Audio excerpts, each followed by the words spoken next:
doozy of a day. A real doozy. All right, I got beef to pick with people. Beef to pick sounds disgusting, but okay. This Arby's? We got the meats? You like Arby's. We got the meats. Oh, that's the place. I made that joke to Sandy the other day, and I was like, I sent her something about. I was like, I got the meats or something. I don't know. Okay, sorry. What's your beef to pick? Yeah, what's the beef? I want people to stop fucking telling me when I say I'm not into something. Fucking quit being like, oh yeah, it is a slow burn. No. Everyone says that as an excuse. That is not an excuse for why I don't like something. I like slow burns. I sat through the ultimate slow burn movie in theaters with you, Dick Rash. Okay? We sat through Skinamarink and I left loving the movie. I like slow burns. Oh yeah. Yeah. And this slow burns are good. This isn't a jab at you, but it's usually like that's like everyone's generic. Oh, it is a slow burn. Like, you know, like maybe you just don't like slow movies. And I'm like, no, motherfucker. It feels like an insult on your like attention span. You're Yes. like, you don't know about my attention span. Yeah. I'm medicated now. Yeah. I take a controlled me- substance for this. For No, me, though, like whenever I say it's a slow burn, I never mean it as like an insult or Yeah, like justifying the movie. It's more like it's an actual fucking slow burn. But Like that's never Eraserhead's a slow burn in a way. that's never Yeah. the reason why I don't like something. It's just like nothing I about it know. has like grabbed me in to enjoy the slow burn, I guess. You know? Yeah. No, I get it. There's no payoff. But- like It's not even that. It's Like just undertone. yeah. But that's a whew, buddy. wait, Ooh. was it me that triggered this beef or was it? It was when you said it the other day, because you also said it about something else too. I said But it about no. Hereditary. Yeah. I had this beef about I had this with somebody else with like something else being a slow Oh. burn. And then I saw people in comment sections telling other people, yeah, it was a slow burn. And I'm like, stop. But What? huh? I don't What have is a that? problem with the term. It's more like whenever, like you said, when you're like, I don't like it. And they're like, well, it is a slow burn. It's like, no, that's not why I didn't like it. I didn't like it because it's Right. Yeah, Yeah, I no, that immediately makes go into sense. defense mode. I never mean it that way though. In my mind, I'm thinking like it's just a slow paced movie. That's all. Yeah. Oh yeah, You no, know? I got you. Yeah. I just figured it'd be funny to bring up because it gets said to me so often, and I think it is just like it's everyone's like go to, and it's not you in particular. You know, I just I know. you were the most recent person, but That you checks bring up- out. You bring up undertone. We now have. We'll come back to that. We'll circle around. Anyway, hold on. Intro. Hello, everybody. I'm Derek. I'm the host of the Hello. NightmareSignal podcast. One of the hosts. And I'm Alyssa. yeah, And we have, speaking of burns, you know what would burn? A fucking Dick Rash. And he is here. wah, wah, wah. Wah, wah.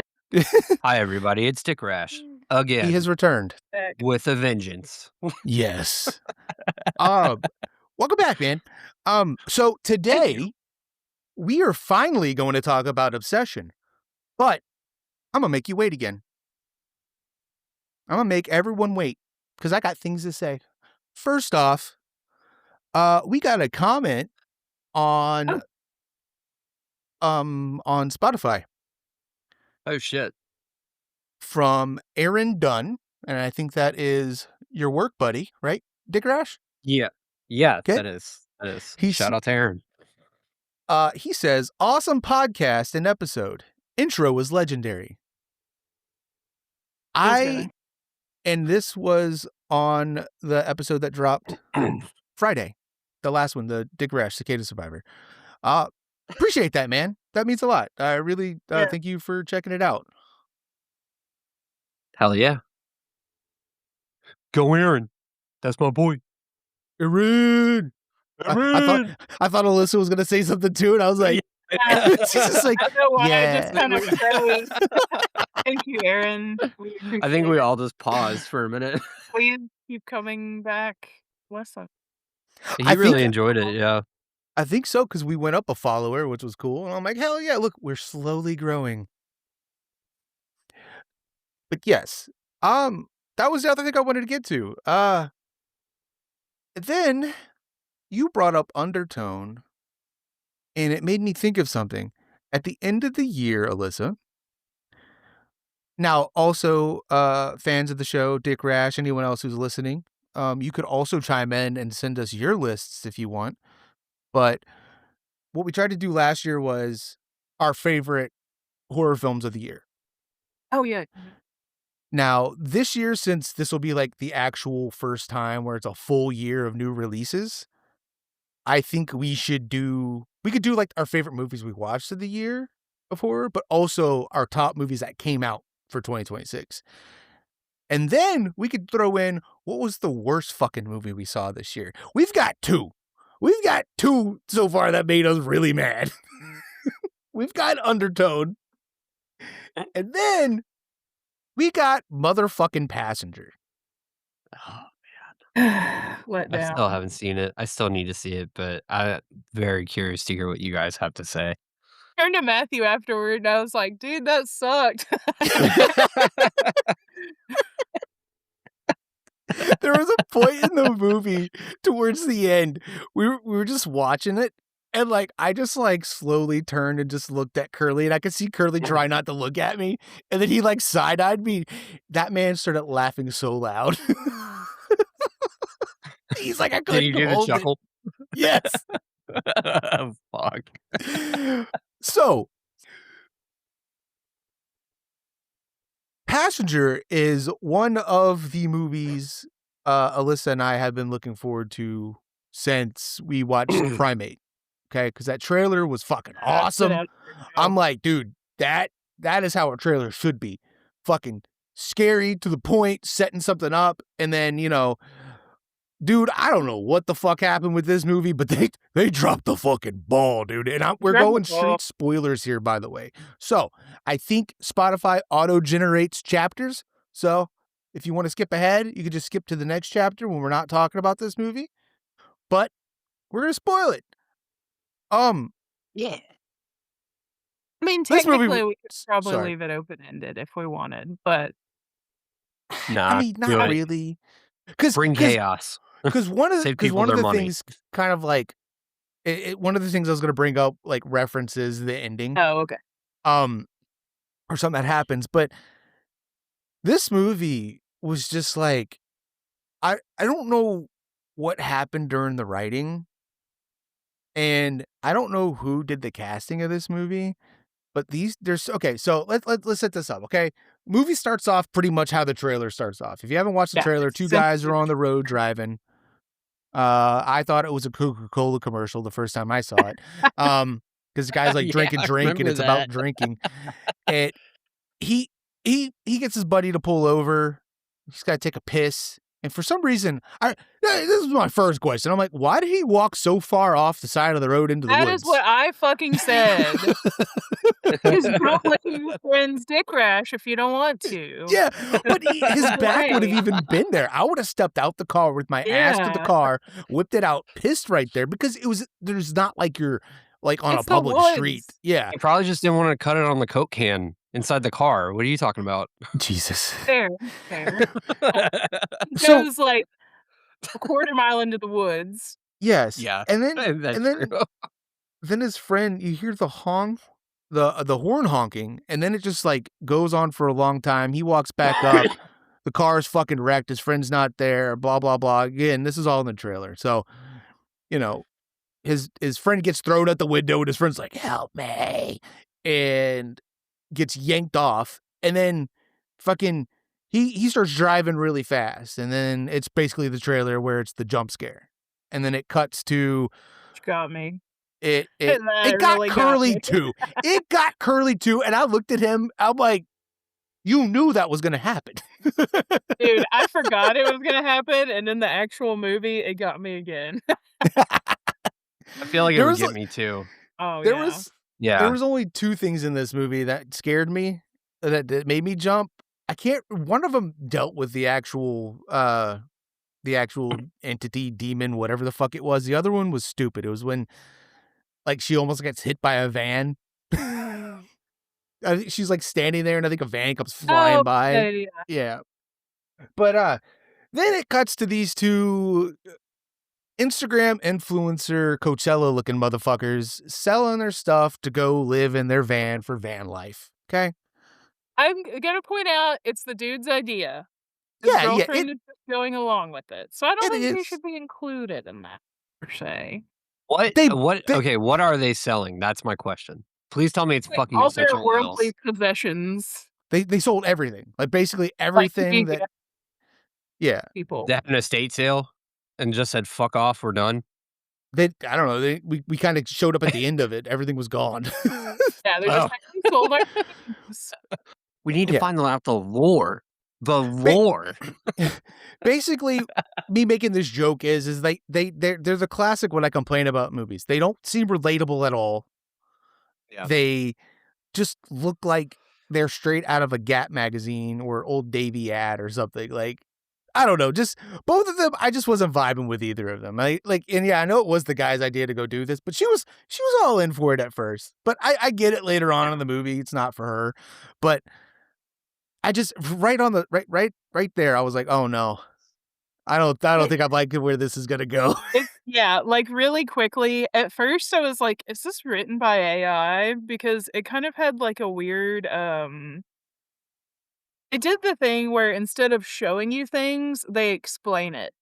You know, Yeah. instead of showing a fucking yard sale, it's like, "We sold our things, we're going to live in a van." You know, I feel like that's kinda how the whole movie was. Yeah, It and was you can't very like, really we're painting the exact picture. You don't have to interpret anything. yeah, we're gonna tell you. Mhm. But I just felt like there was no chemistry between the 2 either. Like, every scene felt awkward. Um, but after this, they get in the van and stuff, they end up I can't remember if it's immediately after this or if it's no, it was 6 weeks in. Okay, anyway, 6 weeks in, it jumps to them at, like, a beach or something, and she's just kinda standing, staring off into the ocean. And I think that's, like, the start of when you're like, "Oh, she doesn't seem happy. I wonder what's happening here. Maybe she doesn't love him anymore?" But no, it turns out she just doesn't wanna fucking live the van life, okay? It's not for her. But then he proposes to her on this weird side street, and then they get kicked off by the awkward, weird fucking neighborhood watch guy. What was his name? Earl or No, it Paul just Blart? that whole scene just felt awkward too, and I don't know, man. Just nothing about this movie. I hate it when I watch it and you can't relate with the people and there's nothing about them that you care about. And then you find out that they are some of the dumbest motherfuckers ever. They are fucking stupid. But before I jump to why they're stupid, they end up going up to a van meetup at some point, and it is like it's just so fucking cringy. Yeah, it's so It's crazy. awkward. This man, if you were to if you do watch this movie and you see what this guy looks like, he gets out and he starts gushing. He's like, "Oh my god, there he is." He's like, Dude, I watched all your videos. I've been a subscriber for years." He goes up to his favorite, like, YouTuber or something like that, is like Dick Rash fangirling. meeting someone. No, I'm Yeah. just kidding. Sorry, I had to get in that dig. Why? What did I do? It ain't me Kids, this don't be your episode, fucking heroes. baby.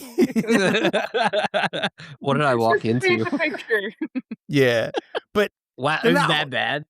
yeah, it was just awkward. And then even that guy just seemed like he was just everyone just seemed too clean to be living out of a van. Like, that's the big Yeah. thing I that didn't think got about that, but yeah, you're ev right. it's just like they all look like they just like, anything they're wearing just looks like they just walked out of the store with it. Like, I know It's it like a sounds negative it's as like, I "What?" I was gonna say, it's like a stereotype of, like, the cringe millennial, I feel like was this whole thing, Yes, kind of. yes. And Cough clap bullshit yeah, is what Matthew said, like, kind of that vibe. um, I did leave a part out. Right before this, what I thought was cool about the movie was it looped back around to the beginning of the movie. Because so right before they end up at this van place that the van, or I'm sorry, burning van as they called I did like that. it. Instead of Burning Man, Yeah. Burning Van. Curly and I laughed. We're like, okay, that's a good one. Yeah, that But was right before that, they're coming down a dark road. Some car comes speed up on the side of them. You see like the guy waving, and you're like, oh shit, that's dumbass from the beginning of the movie. Which I thought is really cool writing, because you know sometimes movies like they never come back to that. Like they have like a thing at the Mhm. beginning that sets it up, and then you don't know what the fuck happens. Oh, Well, yeah. this actually the two timelines meet, you know, and then some crazy shit happens. They get out the car because he crashed, and he's hanging out the car like he fell out, like he's trying to get out. And as the girl's like walking up to it, he gets yanked back into the car, and the door shuts. First off, my ass is getting back in the fucking van. I'm like, yo, come on, Yeah. homie. Ty, get in the Worry fucking about your car with bad me, dude. luck. And she's like, something pulled him back in. He's like, what? Walks to the fucking car. Gets into the car. Yes. Starts talking to the dude. Then the cops show up really fast, by the way. Like, were they That's a just good point, around yeah. around They're the in the middle corner? of nowhere. But while she's outside, she keeps seeing a man, like a figure, you know, in the distance. Not, I don't even remember if she even brings it up to him at this point. I'm just gonna stop going through the timeline of the fucking movie because it doesn't fucking matter. Why does she not ever tell him? Be like, hey, I'm experiencing all this shit. And please, I'm tired of the Yeah. trope in the movie where especially the guy character is like, what are you talking about? You know, look, you're just stressed. Bitch, I am scared. You have known me for years. You like if Yeah. I'm acting out of character, something is wrong. Clearly you don't know me. Yeah. She didn't even give him the opportunity to do that. She's like, "I'm just not gonna tell Yeah. anyone, and I'm gonna let this random book that I find explain everything to the audience." It's a book of hobo symbols. The Dude, hobo actually, code. The hobo code. Yeah, Oh, the there you hobo go. code! I don't know if that's the hobo code, but that's, well, I mean, it's circus symbol, but it's actually from the hobo code. It's oh, called a cool. safe camp for a reason. Like yeah, no, just safe camp. I don't know why I said for a reason. I just did the fucking, actually, Oh, uh, I so didn't mean to. I'm sorry, Alyssa. yeah, it That was a happens. it Oh, was well, very actually, myself. no. Fuck. I'm a recovering well, actually, or sometime. Oh, are you? Please tell me you have a retired fedora somewhere. Probably. How does Jamie do it? Oh, pointers. Actually. Actually, princess. Jesus. Actually, pointers. For No, but, anyone wondering real fast, Corey showed Dick Rash showed a tattoo. He's got a tattoo. He's got hobo code on his hobo code. Bow. Just want to emphasize the buh in that. the buh. But Code on the bod. but yeah, That's cool, actually. That's a okay, to preface, I didn't see this movie, but that's actually really fucking cool that they threw that in there, so that kind of Okay, makes me well a little then sold on it, yeah. okay. My Yeah. it could have been Sorry. cool. Could have It been, could have yeah. been cool. Probably poor This whole execution, because this whole movie had potential. yeah, I didn't hate it. I just thought it could have been done a lot better. Yeah. what was your So letterbox review? I don't think she rated You're it. right. I didn't rate it because I was like, maybe I'd give it like I'd probably give it like 2.5. So I was about to get to my rating here to My bad, to the man. next part. Okay. No, you're good. You're good. So when I say these people are fucking stupid, it's just like she's not telling him. Then there's a point after they leave burning van where they found out from the guy was like, yo, dog, sleep in the gym parking lots. They'll be your best friend. They won't kick you out. Plus free showers. So they're there, and she's all like, hey, babe, I'm going to go to the van. She walks outside. And this is after, like, already seeing this guy quite a few Yeah, times, I like, popping up. So, first off, she's walking to the van alone. It's kind of off, really far away for some reason. Yeah. And then she's walking by, and there's these two shady guys sitting in a car, and she's all like looking at them, like, like, is Immediately it back in the fucking gym. exactly? Immediately. And what does she do? She walks and she stops near them and just keeps like side eyeing them. And then like they end up like pulling off and stuff. And then while she's walking, I think like the lights cut off in the parking lot around her. And then they cut back on, and I think she sees the guy, like the demon spirit thing or whatever. And again, like Alyssa said, I would have ran back in after I saw the car. But she keeps walking, and then this happens. What does she do? Keeps going to the goddamn van, all right? And then shit keeps happening to where she doesn't look, where like she's not looking at the van, and when she looks back at the van, it's even further away again. And this happens like 3 fucking times. And she just keeps walking to the van, and then she keeps hearing footsteps behind her. That's what I'm saying. I'm like, go back inside. Call him. Yeah. He's on his phone. Be like, yo, I need you to get out here now. But I will say, I really liked the camera work on this scene, the way it like was cool, yeah. because it makes you. I felt like the way you could feel the weight of the camera. It feels like you're on like one of those carnival rides where like, when it's spinning around, but you're just going 360, it's like pulling you. It was so fucking cool, but they did it so much in this movie without doing anything actually cool with it. I was like, all right, please just stop. Because this movie has a lot of cheap jump scares, which I'm okay with in movies. About it. But not I. There were too much, and a lot of them, I just saw them coming from a mile away, and I was prepped. Curly, not so much. But there's a point I'm kind of like going long about this. By the time she gets in the van, she realizes the things in the van, whether she's freaking out or it's outside of it, and the door opens in the back, and she's still in the van trying to start it up, and there's like a little medallion piece. I can't remember the St. Christopher. St. Christopher. Yeah, a little piece that her boyfriend had. In my car. And well, he plays a big part in this movie. Yes, unfortunately. That was an Amber thing. But anyway, takes it off, and she grabs it and like touches the demon with it, and it burns him. And he's like, and disappears. And she gets out and she picks it up off the ground, and on the back of it, it's got the fucking burn mark, okay? This bitch does not tell her boyfriend, does not show him. And I'm like, dude, be like, look, there's something here. This touched him. This burned him. And then it just goes on from there. And then they go outside camping somewhere. Some crazy shit happens, which I thought this whole scene was really fucking cool with the projector. I like that one too. Like, this was a really tense scene. But everything building up to that, and then once like shit started to happen, I'm like, you're a fucking idiot. Yeah, I was like, I gotta go get my keys that I left outside. Yeah, I gotta go out. And then the fucking demon thing is like jingling them in the woods, like, hey, come and get him. And he's like, oh, well, I guess I gotta go out there and get it from him. And I'm like, dude, don't walk into the woods alone. So he's out there, he's looking around, and there they are on the tree. He grabs it. There's a stupid jump scare. He runs back to the vehicle and some shit, and then they're driving. Everything's kind of foggy in between here, but at some point they meet up with some lady they met at Burning Van who was like, don't drive at night, blah, blah, blah, blah, blah, or don't get out your vehicle.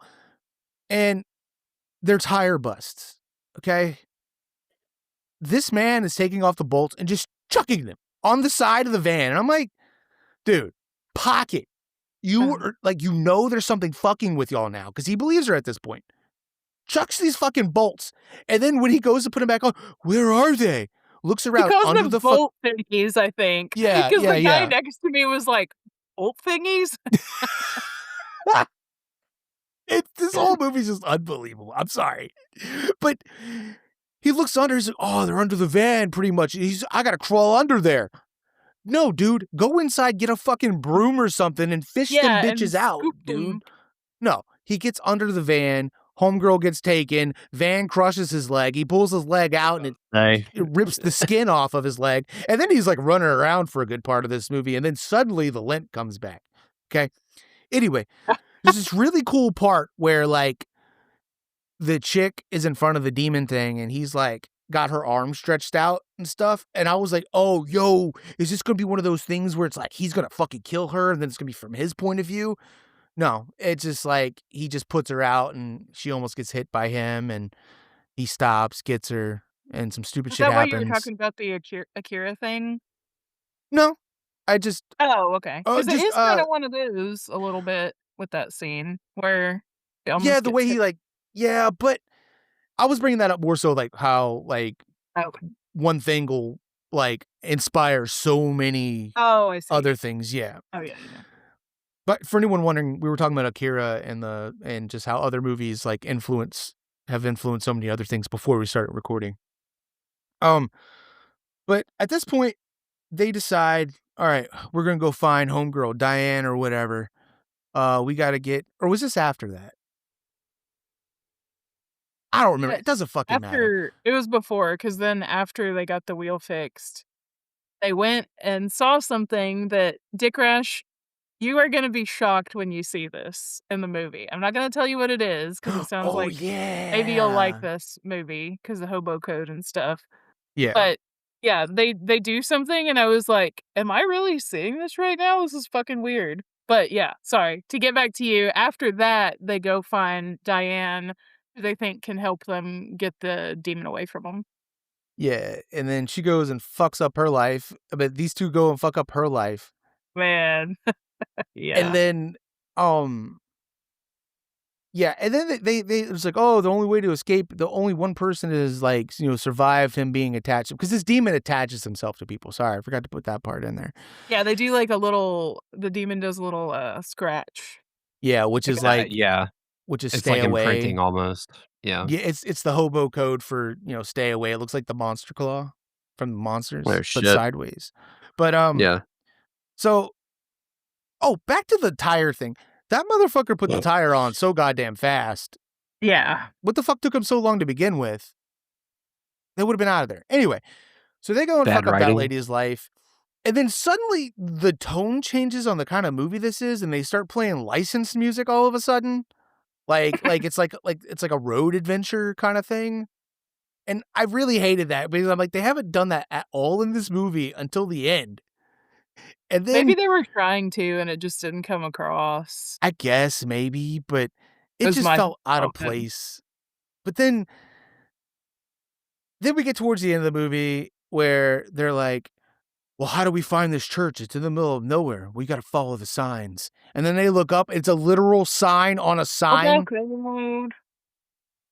And Curly just starts laughing next to me when they say it. And oh, no, no, no, no. I'm sorry. Go back to with the Diane lady.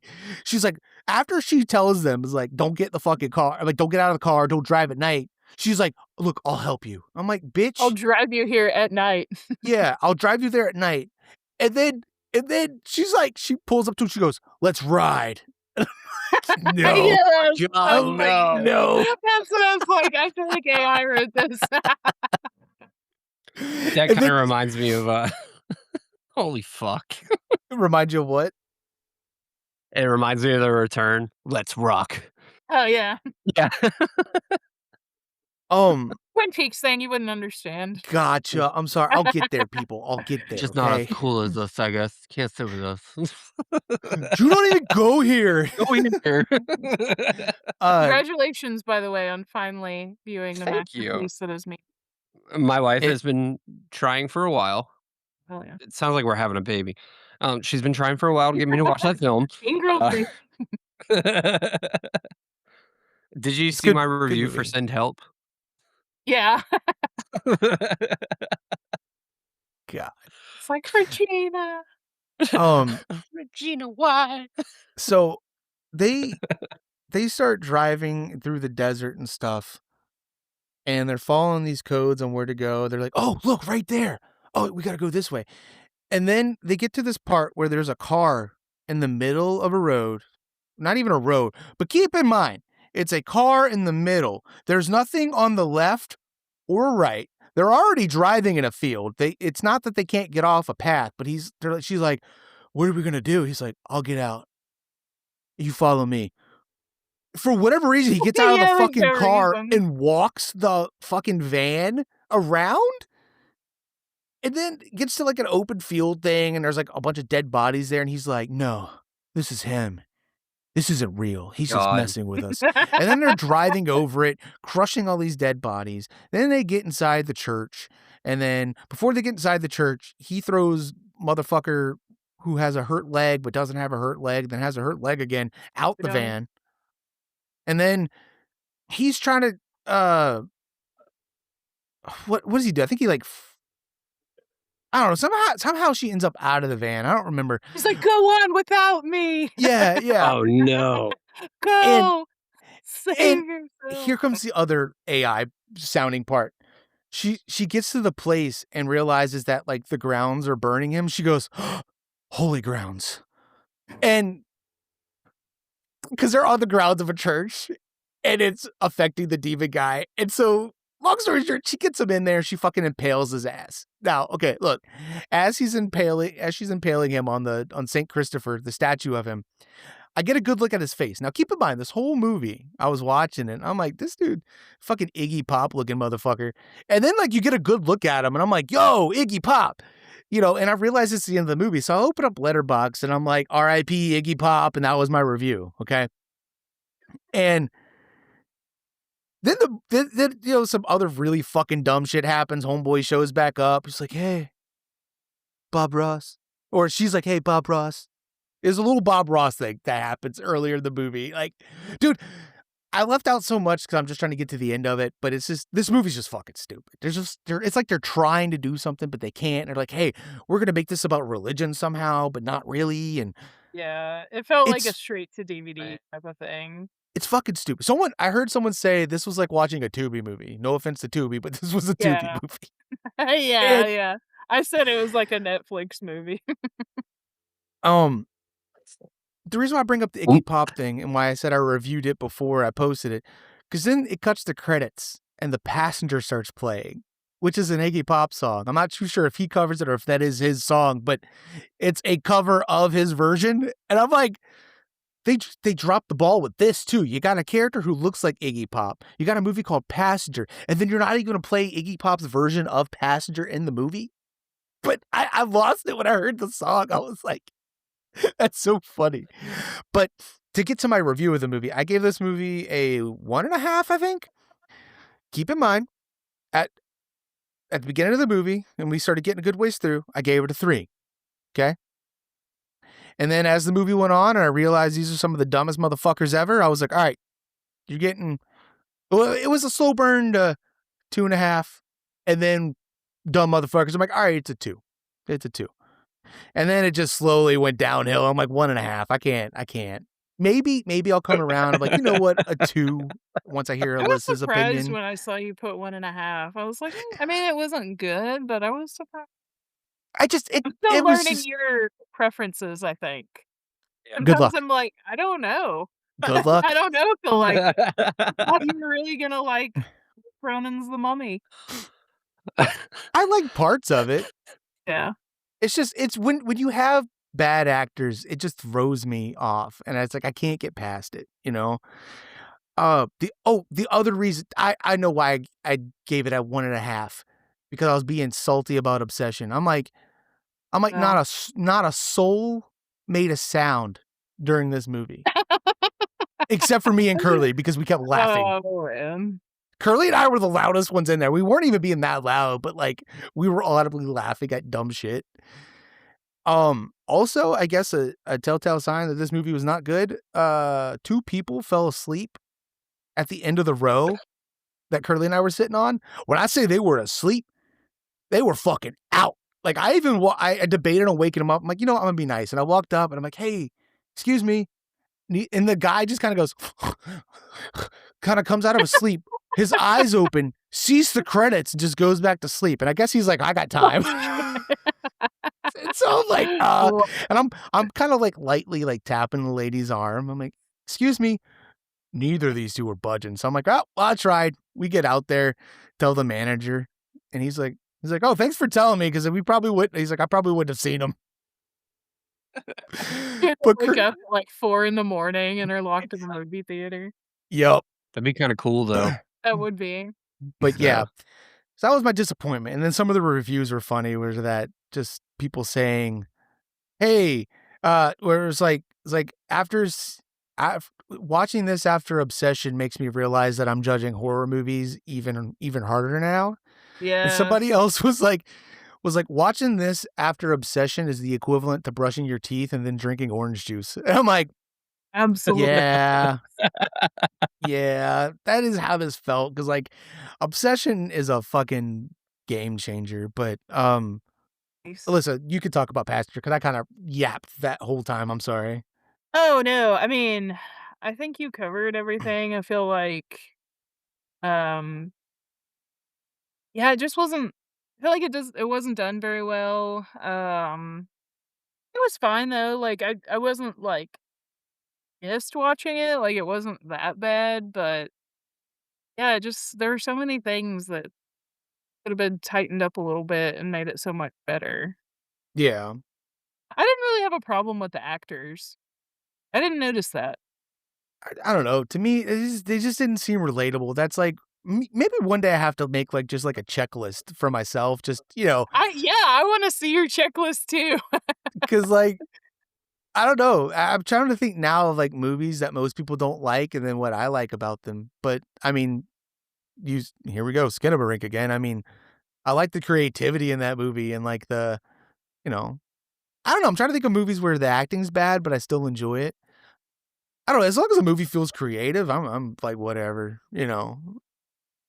Yeah, I feel like this one, I heard a couple people talk about how the trailer makes it look like something else, and I Yes. do agree with that.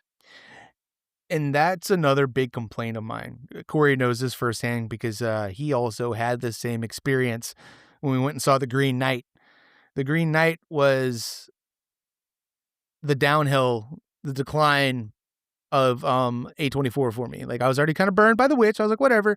But then we saw The Green Knight, and I was like, Green Knight trailer made it look like it was going to be like an epic adventure.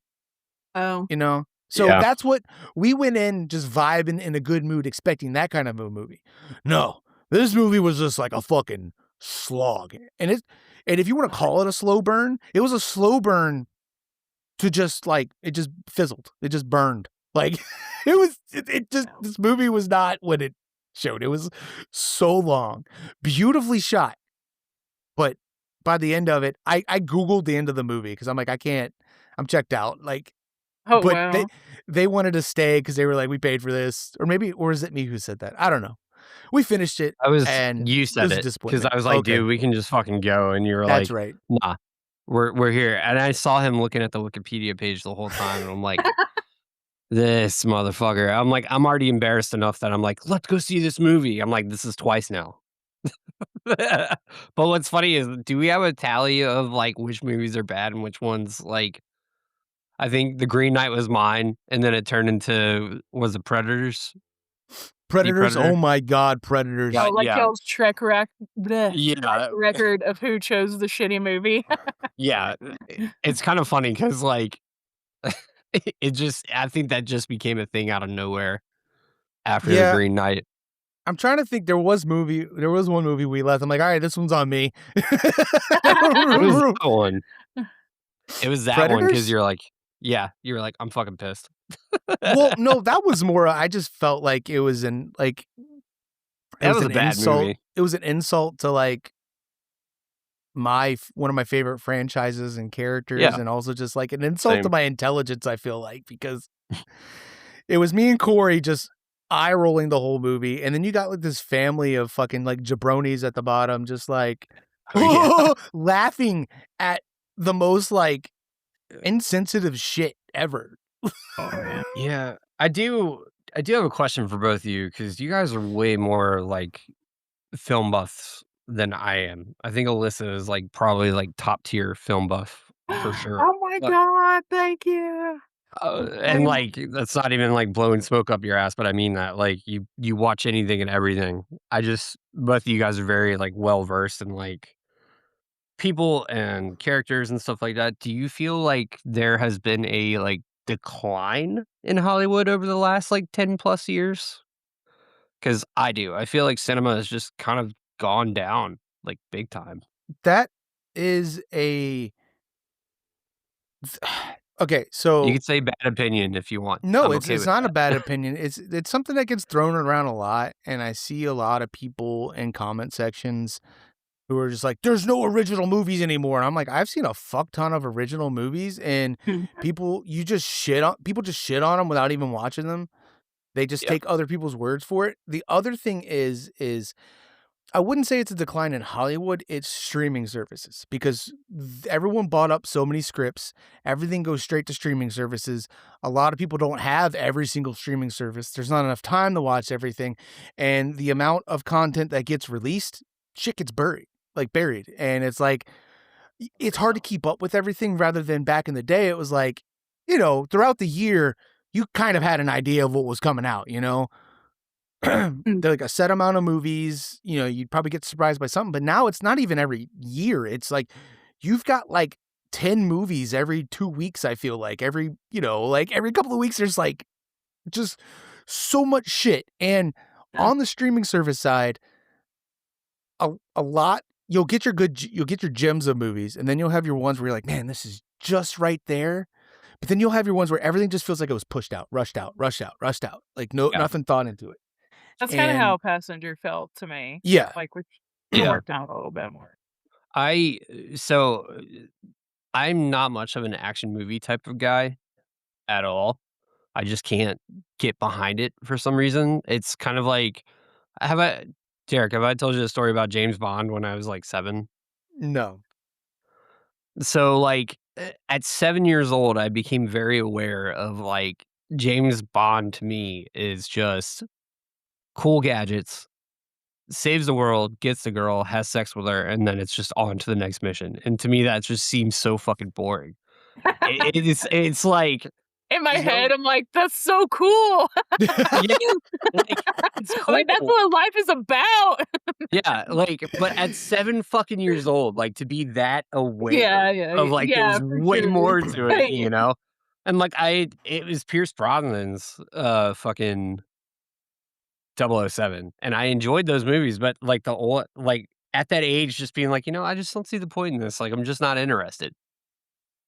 Like, it's just crazy, and it's not even me being, like, a hard critic or anything, and that the reason I ask you guys just because, like, there's so many different levels to people's opinions and, like, what they watch and what they like. It just makes me curious, like, what others think and see, Yeah. you know? True. And, like, for go on, Oh, no, you sorry. go ahead. No, I was gonna answer the question, so you go. I think for me, though, it's like, I need, like, texture. I need something that's, like, gonna give me something to, like, think on, and that sounds terrible to even say that, but It's the yeah. A24 in us, I get it. Yeah. Derek, please tell me you're making that shirt. I'm gonna look into it. I'm gonna look into it. But yeah, I I don't know how to answer it because I appreciate you saying that I'm knowledgeable about stuff because when I'm thinking about myself and all that, I feel like I kinda have some gaps in my movie watching history, like, there were a couple well, not, like, over time, but kind of, like, recently. Like, I've always really liked movies, but I feel like I had some time where I didn't really go to the movies as much, and, so I don't know if I could really say that I feel like there's been a decline in the last, like, 10 years or so. I do get what you mean, though, about wanting substance from movies. I do also kind of enjoy something that's stupid and fun. Like, when you were talking about action movies, I was like, John Wick. I love John Wick. I still haven't seen it, and, Oh, like, I've yeah, been wanting to. it's fun. It's stupid and kind of bad, but Yeah, let's watch that one together because I tried yeah, watching it myself, and I didn't realize it's one of those kind of like dumb fun action movies. I thought it was like yeah, kind of like a serious, but it is just kind of really silly, and like the bad guys are just your typical goofy, weird, everything's like a stereotype. yeah, yeah. Yeah. So I feel like we should watch that and we'd enjoy it together.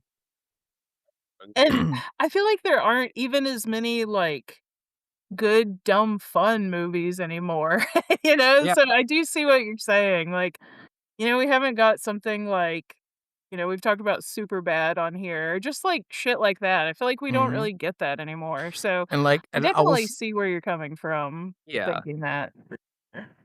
I'll die on that hill. Superbad was, like, the last one of that era, I feel like, and everything after that is just like Alyssa just said, it's just I don't know. Alpha And Express. I don't know if it's climate change within, like not actual climate change, but, like, the change in, like Of the world of and the world, like, society. politics and, like, what's PC, what's not, how do we handle this, you know what I mean? Because like, there's, like, gray areas where, like, you could, like, poke fun at something, but Mhm. I don't think most people don't know how to, like, do that without, like, fully offending somebody. Like, there's a way to kinda, Yeah. like where a person could make fun of themself, you know what I mean? Like, where, like, you say something, you're like, "Okay, that's pretty funny. You're not wrong there."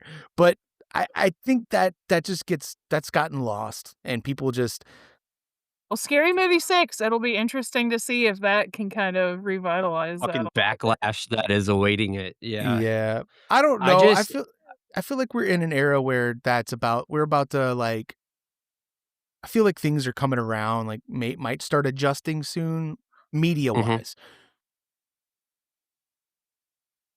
Was that my What dog? was that? No, that's my kid. He's yelling at somebody. Oh, it sounded like a metallic noise to me, like Oh. somebody dropped, That's like, a fork or Oh, something, I don't know. oh, no, sorry about that. Um, uh, but yeah, yeah, I didn't mean uh, to go on, like, a deep rant. I was just no. Yeah, that's an I've been interesting question, and I don't know what I think. so the reason I bring it up is because like, I only maybe wanna see, like, a handful of films a year, Mm. to whereas, like, back in the day, I would wanna go to the movies a lot and stuff, Mhm. and I agree with Derek on the whole, like, streaming service thing, but even with the streaming service thing, you don't get everything you want, so you have to have, like, what, a fucking billion of them Yeah. Mhm, at once, and that just, uh, basically, like, I agree with both y'all's points, like, on it. I have found myself being not just cynical, but, like, in the sense of, like, it's hard to appreciate the art form even when you're getting back into it, you know? And I feel like, mhm. with you guys, y'all have really, like, kinda opened that gateway for me to get back into films, you know? Fuck yeah, And I think dude. that's Thanks for yeah, saying that. li well, no, I mean it, Yeah, I like, appreciate that, man. yeah, Yeah. like, when I what was it? When I watched The Substance, I was like, "Okay, I'm gonna sit down and force myself to watch this film because like, I need that attention back, you know? I need to space out and, like, get through that thing, and that's why, for me, like, I guess this goes back to last episode was, when we were talking about, like, what draws me to horror is, like, it can hold my attention. Mhm. I'll still get out because I'm so used to the environment that, like, Yeah. we use with everything now, but I don't know. You guys have kind of, like and I mean this wholeheartedly and genuinely, like, it's just nice to have people who are, so into that medium and knowing Derek as long as I have, and now, like, getting to know you as long as I have, it really does kinda open your eyes, Oh, like, yeah. to, Thank like, you. there's way more Yeah. creativity than, like, what we see on surface level, and I think, like, all the trailers just show surface level shit that Mhm.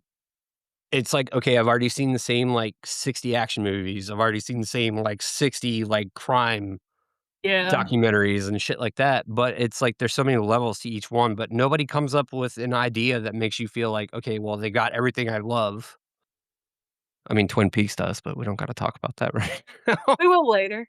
We will. I mean, I didn't mean to go on a tangent, so that's on me, I'm sorry. no, No, you're no, I good. appreciate you Um, saying that. yeah, me too, man. I mean, I'm also like Alyssa where, like, there are a fuck ton of movies that I should have watched. Like, people would think I'm, like, a sham horror fan, but, like, it's just I have a tendency to read a lot about things and not even spoilers. It's just, like, I have a lot of weird knowledge when it comes to, like, the making of things and Which is cool because I feel like I wanna have more of that. Because 'cause you'll tell me stuff about, like, shit that you haven't even watched that I have, and I'm like, "I wanna know that." Like, "Thank you for telling me that."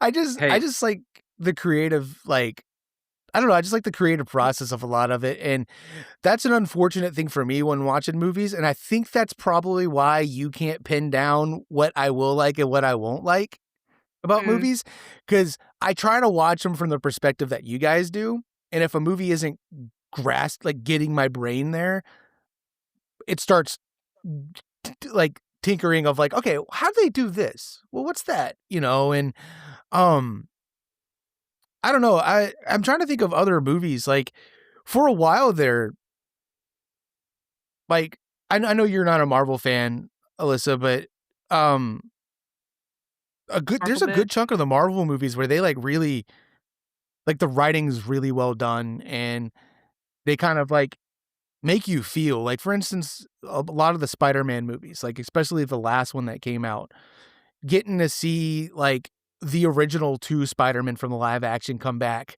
is just Aw. like was just so cool, and the I love stuff that they did Spider-Man. with those, like, and the emotional stuff that they threw into the movie, like Tobey Maguire reconnecting with Doc Ock from the original movie, and just Doc Ock being from the timeline when he was fighting Spider-Man, and this Spider-Man is him older, and he's just like, he's like, "Peter?" He's like, "You're all grown up, like, how you been?" And just seeing that was like, "Oh my god." Now, I don't know if that's, like, nostalgia or anything, but it was just a really cool, like, moment that, like, I was like, "Oh my god, this might bring a fucking tear to my eye," and then Andrew Garfield's Spider-Man had, like, a moment where he saved, Zendaya's character, and it was kind of like a he got his justification for what redemption. he got his redemption for what happened in his last movie, and just stuff like that, and then you've got James Gunn, who I feel like he is probably one of my favorite, I guess, character writers because I love all the Guardians movies. The first Guardians of the Galaxy movie, I have I seen one think of those.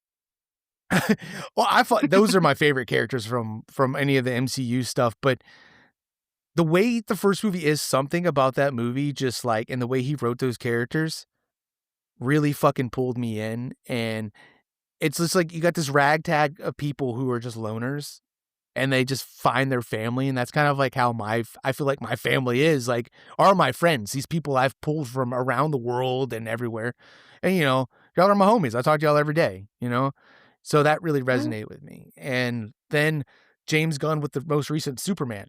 I've never been a Superman fan. He's a fucking Boy Scout, okay? Same. But James Gunn Superman, I'm like, "Oh, wow, I really like this guy," and the way he handled all those characters in that was really good. So, it's just it's all about it's about the writing for me too, like, if you're not getting me with the writing, at least get me with the creative, technical part, but if you're Mm. dropping the ball on both, I'm like, "Alright, you lost me." I kinda went on a weird tangent there, I'm sorry. That was me trying to say, there are still creative movies coming out, people just fucking, I know what it is. People don't like change on things, and people don't like trying new things, because that's a big complaint I have. You see a Yeah, lot of I stuff with, agree. like, I'm okay, this is again, I'm getting out of the horror realm. No, I can stay in it with, because this will be a good transition here. So, like, with Obsession coming out, which I think this is the coolest fucking thing ever, that you got a dude who made fucking YouTube videos, okay? Just made Mhm. comedy skits with his buddy. And then he's like, "You know what? I really like horror. I wanna make some horror short films." Did a couple, did Milk and Cereal, and that fucking blew up. He got people's attention. And then it comes out, "Hey, I made a session. We're gonna bring this to film festivals." This shit did not get released yet. It was only at film festivals, and before it released in theaters to the public, A24 was like, "Hey, motherfucker, come here. Here's the keys to one of the biggest fucking like horror franchises characters like ever. Here's the keys. Have fun. We trust you." Mhm. Could you imagine that? He got Texas Chainsaw Massacre and his Dude, and after first Obsession, I'm like, "You deserve it. Fucking exactly. take it. You will do And great." so many people were fucking hating on him. Well, not him, but hating on the fact we don't need because everyone's stuck on the first one. Like it's the Mm. No, original. I We can't have change. And I'm like, dude, honestly, the Michael Bay produced one from 2001 is honestly my favorite. That's a fucking sick movie, dude. But everything We after that's need been shit. I mean, we need something new, though, because I mean, in my opinion, I Mhm. still haven't cut my teeth on that, Yeah. and I really want to, and I've, like, been tempted to go back and watch the original. I haven't seen Michael Bay's version of that either, and it's just I'll watch the I'm with original you with on you that. because I haven't Yeah, watched it, and then the remake I've from seen the 2001 with original. Jessica Biel, I'm telling you, that is that movie gives you that sense of dread, and it's scary, and the actors in it, that whole movie is just, like, it's intense, and yeah. I'm talking about from the get-go, like, after you Oh, get to shit. kinda know the characters in the van, and then they pick up the hitchhiker, it's all fucking downhill from there, and this is, like, I think 15 minutes into the movie, but, um, what I was saying was, though, is like, uh I didn't mean to cut you off again. no, no, no, no, Sorry. no, this goes back to, like, the reboots and, remake stuff that Alyssa and I were talking about, how she kinda came around on it and her opinion kinda changed and stuff. It's like, there's a point when it's like, you do have these franchises where, like, I don't mind remakes or reboots, but do it right and do it within the correct amount of time between things, Yeah. you know what I mean? Like, don't be like, "Alright, we released a Friday the 13th movie and it sucked. It bombed. Let's make another one 2 years later," you know? I feel like Texas Chainsaw Massacre with that last Netflix movie was just trash. I didn't even watch it. The trailer sucked, but That was just Peacock. Is it just re Netflix? I thought it was Netflix, but just reboot it and give somebody who could bring something fresh to it. And That's what obviously Curry Scream is gonna Barker. have to do. Yes, Yeah. Scream is gonna have to, like, Um, Fucking scrap 7, just yes, can I interject real quick? I just of had a thought. course. You know who I'd love to see do a Nightmare on Elm Street film? who's that? The Philippou brothers. Yes, Those dudes would fucking make that so damn terrifying, bring her but back in and my talk to Tell gut, me me. who they are? Bring her back uh, and talk to me. Oh, yeah, yeah, okay. Yeah, yeah, yeah, yeah. yeah, Which were also they YouTubers, by the way. I mean, That would be cool. legitimately, like, eh, I always think about the blow up doll scene, like, coming through the door in Nightmare on Elm Street Oh, at the okay, end. yeah. Yeah, Okay, 'cause it's okay. supposed to be the thing. I think about that a lot, and people are Um, probably gonna be like, Uh, "My bad." no, no, um, I haven't seen it in a long time. Oh, shit. we still need to finish that series, Corey. But, Yeah. uh, Curry oh my god, Curry Barker has stated that he was like, "I would love to do a Nightmare on Elm Street," and with Obsession watching that, I'm like, "Dude, fucking give him the keys to that too, because I feel like he could do it." Like, Yeah. I think he seems to write characters that you can kind of, like, you could relate to, and then you could start to care about, but then make you fucking hate them by the end of the fucking movie. Yeah. I do agree with Corey, though. I think that those guys would be good because I can see how you could kinda go from Talk to Me and, he had teenagers, and I feel like he wrote teenagers in that movie well. Or were Mhm. they? Or maybe they were young adults, I don't know. But I could They were definitely see teenagers. okay. I could Yeah, yeah. definitely see that, like, translating to Nightmare on Elm Street. That would be cool. Yeah.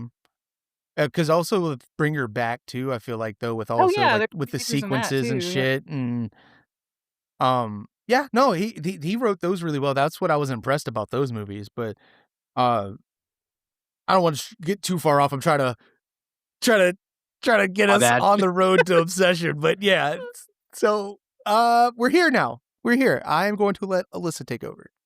Yeah. And Okay, to be so clear, talk as long as you want, okay? I don't want you to okay. think you have to be rushed for time. Take as long as you want to talk about this movie. I know you're excited. I am excited. This Before we start, sorry, well, you're good. can I go out real fast? I'm gonna do that too, actually. That's a Yeah. good idea. Okay. Derek, you know exactly what to do. Uh-huh. Gonna talk about how we're Boo, fucking boo, pooping boo. Yeah. like you did to me that time. I didn't No. even say That that. you didn't Back say I like was 2 minutes, I promise. what you said made it sound like I was. Oh my Okay, god. Sharpie. Sorry. All right. Perfect segue. I'll be right back. Yep. Love you, buddy. Love you. Boopy, boopy, boopy, boopy. Boopy, boopy, boopy, boo. Boopy, boopy, boopy, boopy. Boopy, boopy, boopy. Hello, everyone. It's me, your host, Derek. This is actually a good halfway point because we've made it to the hour mark. I just want to say thank you all for listening to the podcast, and any of our new listeners, welcome to the show. I hope you guys enjoy this. We do this just to have fun, and, I feel like we try to bring fresh takes and opinions to movies rather than I feel like there's a lot of creators out there, like no offense to anybody. I feel like most of the ones I find, maybe it's surface level stuff, just the same regurgitated stuff. And I hope we bring something new and you at least find us entertaining and not annoying. We appreciate you listening and being here. And yeah, I'm glad to be doing this. This will be episode 32, which is fucking awesome. The fact I have been trying to do this for, dude, I don't even know, like 7-8 years now at this point. And the fact that October of last year, Alyssa recorded the first episode with me, and we have made it, what is that? Let's see, October, November, December, January, February, March, April, May. 7 months every Friday for 7 months has been awesome. And yeah, thank you guys. I apologize if y'all hear anything in the background. I don't know what's happening, but my children seem to be losing their mind right now. Yeah. If you haven't yet, go follow us on Instagram at the NightmareSignal Pod on IG. Follow the Nightmare Signal on YouTube because videos will be posted at some point. Also, that's where you can listen to the podcast. And if you would like to send us an email at thenightmaresignal@gmail.com. Write us your thoughts, write us your complaints, send us a review, send us something you'd like us to talk about. Send us, if you have any kind of cool topics, like Dick Rash brought up a little bit ago, where you got those questions that you would like to hear our takes on that kind of get us going. I love those. I love a good, brain worm thing. I don't know what I'm trying to say, but yeah, you get it. Yeah, I'd like to hear from you. It'd be really, really fucking cool. I like that y'all listen. And don't forget, we have stickers. So if you would like a sticker, let us know. Message us, send us an email, comment, and we will get those to you. And that is all. Back to our show. Thank you. Love you. Bye. Hello. Hello. Sorry about that. I hope I'm doing okay on this. Yeah, no, you definitely are. I'm glad that you said that because I was like, I kind of need to stop too, but I was like, I'm just gonna keep going. So, but now I can get obsession brain and fully focus. Oh yeah, bro. Okay, stuff real quick. I'm like out of breath. I was like running back in here, and I'm like, um, oh, so no, you go. No, you first. This is your thing. I'm here. So I was just gonna say, my sister, I told her after I got out of the movie, I was like, "You have to go fucking see this. It's really good. Like, you're gonna love it." It really stuck with me. Um, so she went to go see it, and she ended up kind of having a similar experience to y'all, where people were fucking yapping. This is the message she sent me, though. There's a couple sitting next to us on their phones and talking for, like, the first 20 minutes straight. I snapped and I was like, "Oh my god, can you stop talking? Why come to a movie if you're gonna talk through the whole thing?" And I was like, "Holy shit, what did they do?" And she was like, "They just stared at me, but then they stopped talking." I was like, "Damn." Yes. So she had her training day moment where she was like, "Mm-mm." I Like, would have been on "Really?" the other side of the theater, just slow clapping. Yeah. You Googling, Coco. Yeah, I was like, "Holy shit, she is excited for this movie," if she was like, "Shut the fuck up."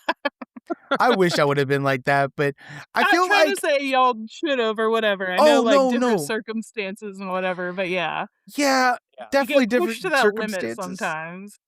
Yeah, and also I think it's different coming from like a female in that kind of Yes, situation I can than a see that man. too, yeah.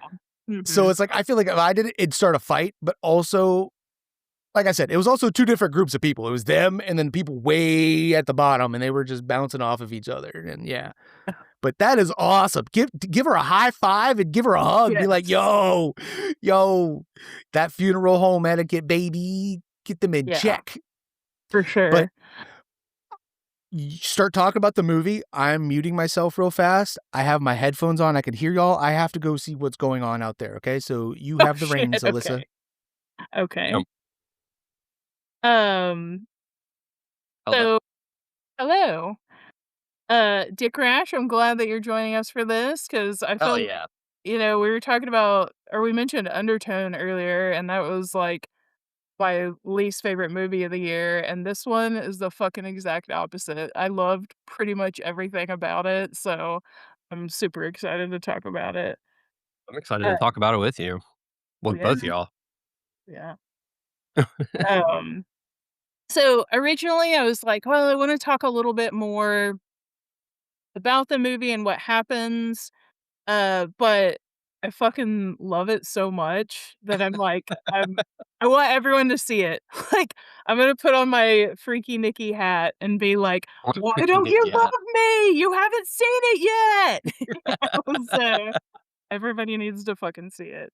But we were talking before the podcast, and I was like, "Well, I don't want to spoil anything," and so Corey and D-Rock were like, "Let's talk a little bit about it, and then we'll do like a spoiler section." So if you have already seen it or you don't care, um, or yeah, you get what I'm trying to say. If you don't want to hear stuff, we'll have some timestamps. That way, we won't spoil anything for anybody. Yep. Um, so I'm just gonna kind of talk about basically like what we see in the trailer, just to give you an idea of the movie. Um, so the movie centers around four friends: Bear, Nikki, Sarah, and Ian. Which your nickname is Bear. What did you think about that? You're like, Thought "What it is was this guy's fucking deal?" I thought it was interesting because, like, to be honest, like, when they show his name is Baron and then Mm, they just call him Bear, like, I thought it was just Bare, and then when I saw that they just kept spelling it Bear, I'm like, "That's interesting." Just alone, you know? yeah. But, I mean, it makes sense, like, if who wants to call somebody Baron? "Hey, Baron, please get Oh, your ass over here now." yeah, I didn't Yeah. pick up on that. When do they say that it's barren? It was on his tag, on his name tag at the Oh, I thing. totally missed that. Okay. I tend to, like, notice small little, like, Hmm. things, not necessarily Easter eggs, but, like, there's just little things, like the Yeah, fact they were all working in the music shop, I thought was crazy too. yeah. Yeah, and, like, I love that. It's just you never see that many fucking employees at a music shop unless it's, like, a guitar Yeah, center, so that was the I other think thing. it's all, like, the same shift a lot of the time. Yeah. Like, that is a little far-fetched, but whatevs. I'm here for it. Yeah, same. It was cool, though. The setting was cool.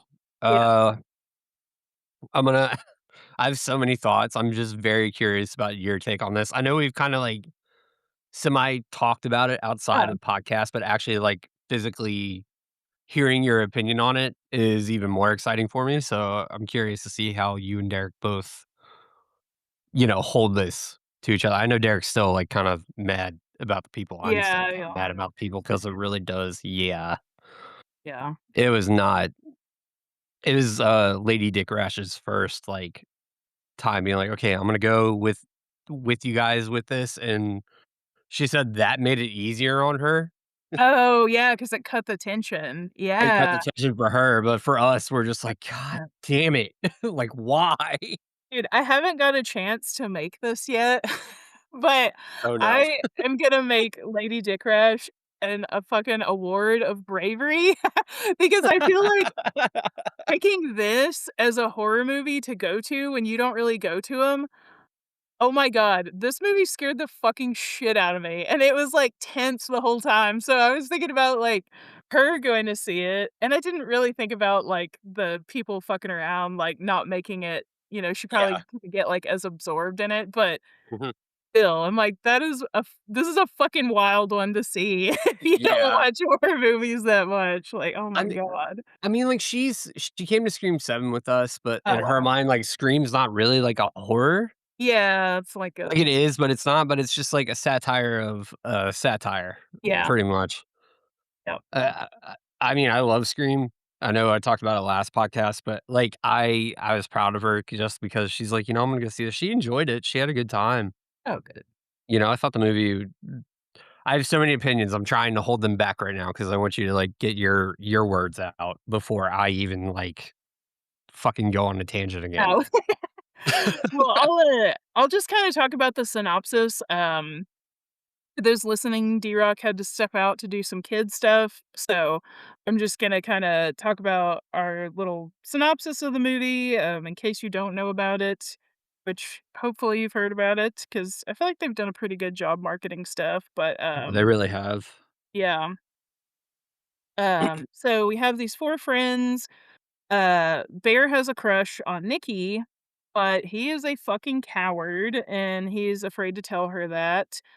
So instead of just being direct and dealing with the fact that maybe she doesn't fucking like him, he decides that he is gonna get this little toy called a One Wish Willow. Got one right here. Cool. ASMR.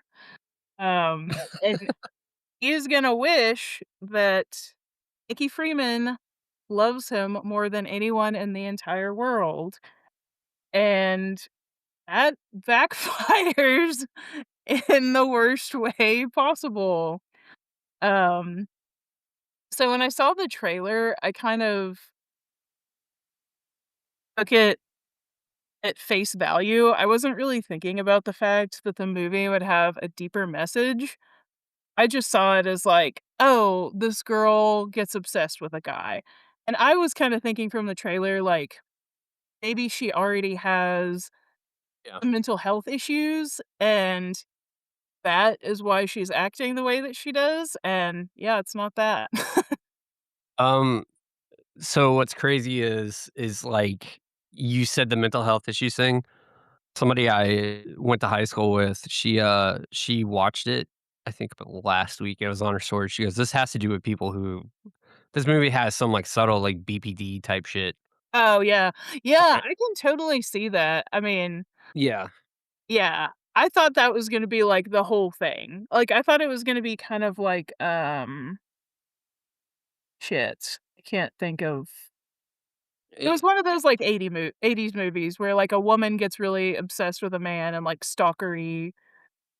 It's gonna come oh, to me later. Like, Fatal Attraction or, like, The Hand Who Rocks the Cradle or something, like, where a woman just gets totally nutso over a guy, but, yeah, this one ended up being so much more than that. I got super hardcore, like, Pearl vibes, and I know Yes, she I've seen got people compare her performance to that, but yeah. I think she watched those in order to, like, kinda get the Oh, stuff down, and Pearl Pearl's an awesome movie. It's I fucking can't wait for insane. D-Rock to watch it. That's my favorite one out of the trilogy. Yeah, Superman is in that actually, the new one. Oh, really? The news Yeah, he plays the movie theater guy, but dude, that's a whole fucking thing on its own. You when you watch it, let me know. I wanna I Oh, hear will. yeah, y'all's we're definitely conversation gonna with it. talk about it, like, oh, man, it's so Yeah. fucking good, and I've also seen people, like, I guess it's is it pronounced Indy Navarrete? I think that's how people are saying it. Yeah, that's what they call her. They call her Indy Navarrete. So, I've seen people say, like, "Okay, she's in the fucking horror hall of fame," and, like, comparing her performance to, kinda like that she's on the same level as, like, Toni Collette in Hereditary, playing the mom. And I feel like she's number 1 now. Yeah.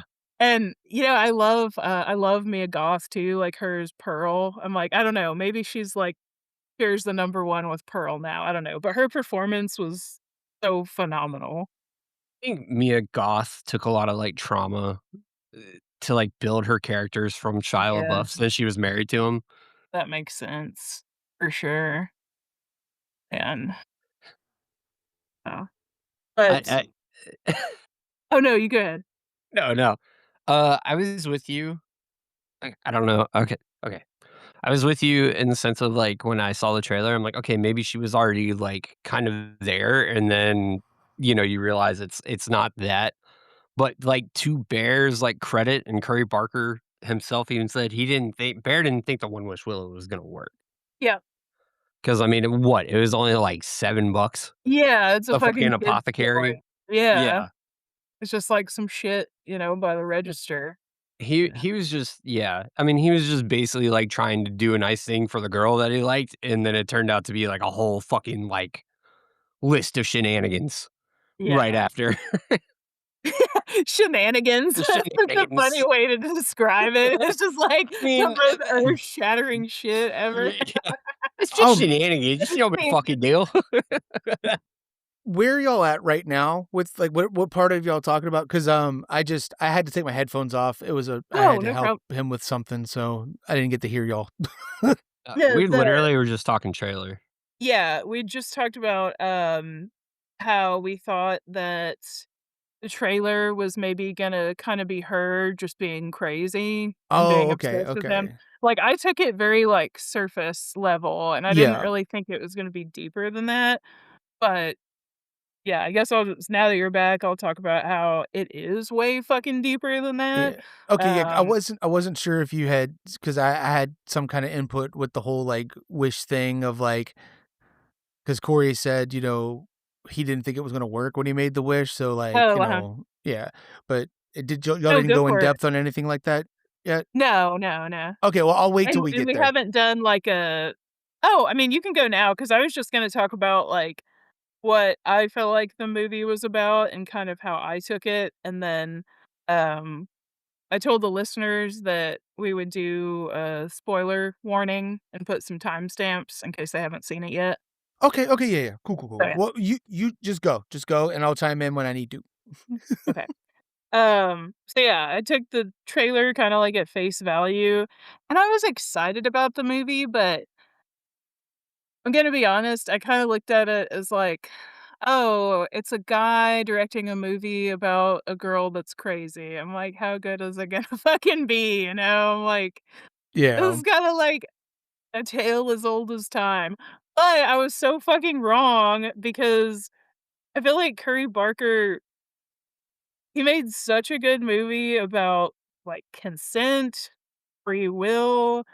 um One of the things that I thought was interesting, like, pretty early on in the movie, you hear somebody in the background of the movie store or a music store that they work at saying something about, like, "Karen is a person that says no."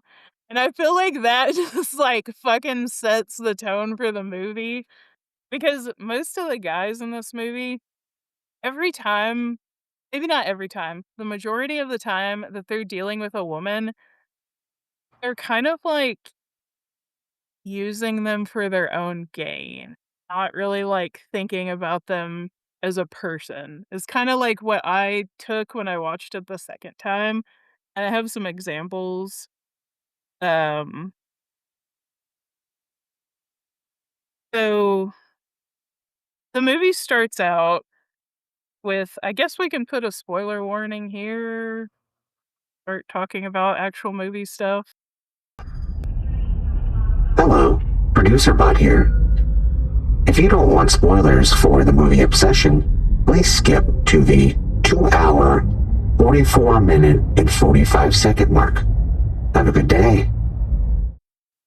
The movie starts out with this waitress, and Bear is rehearsing with his friend Ian how he is gonna talk to this girl, Nikki, that he likes.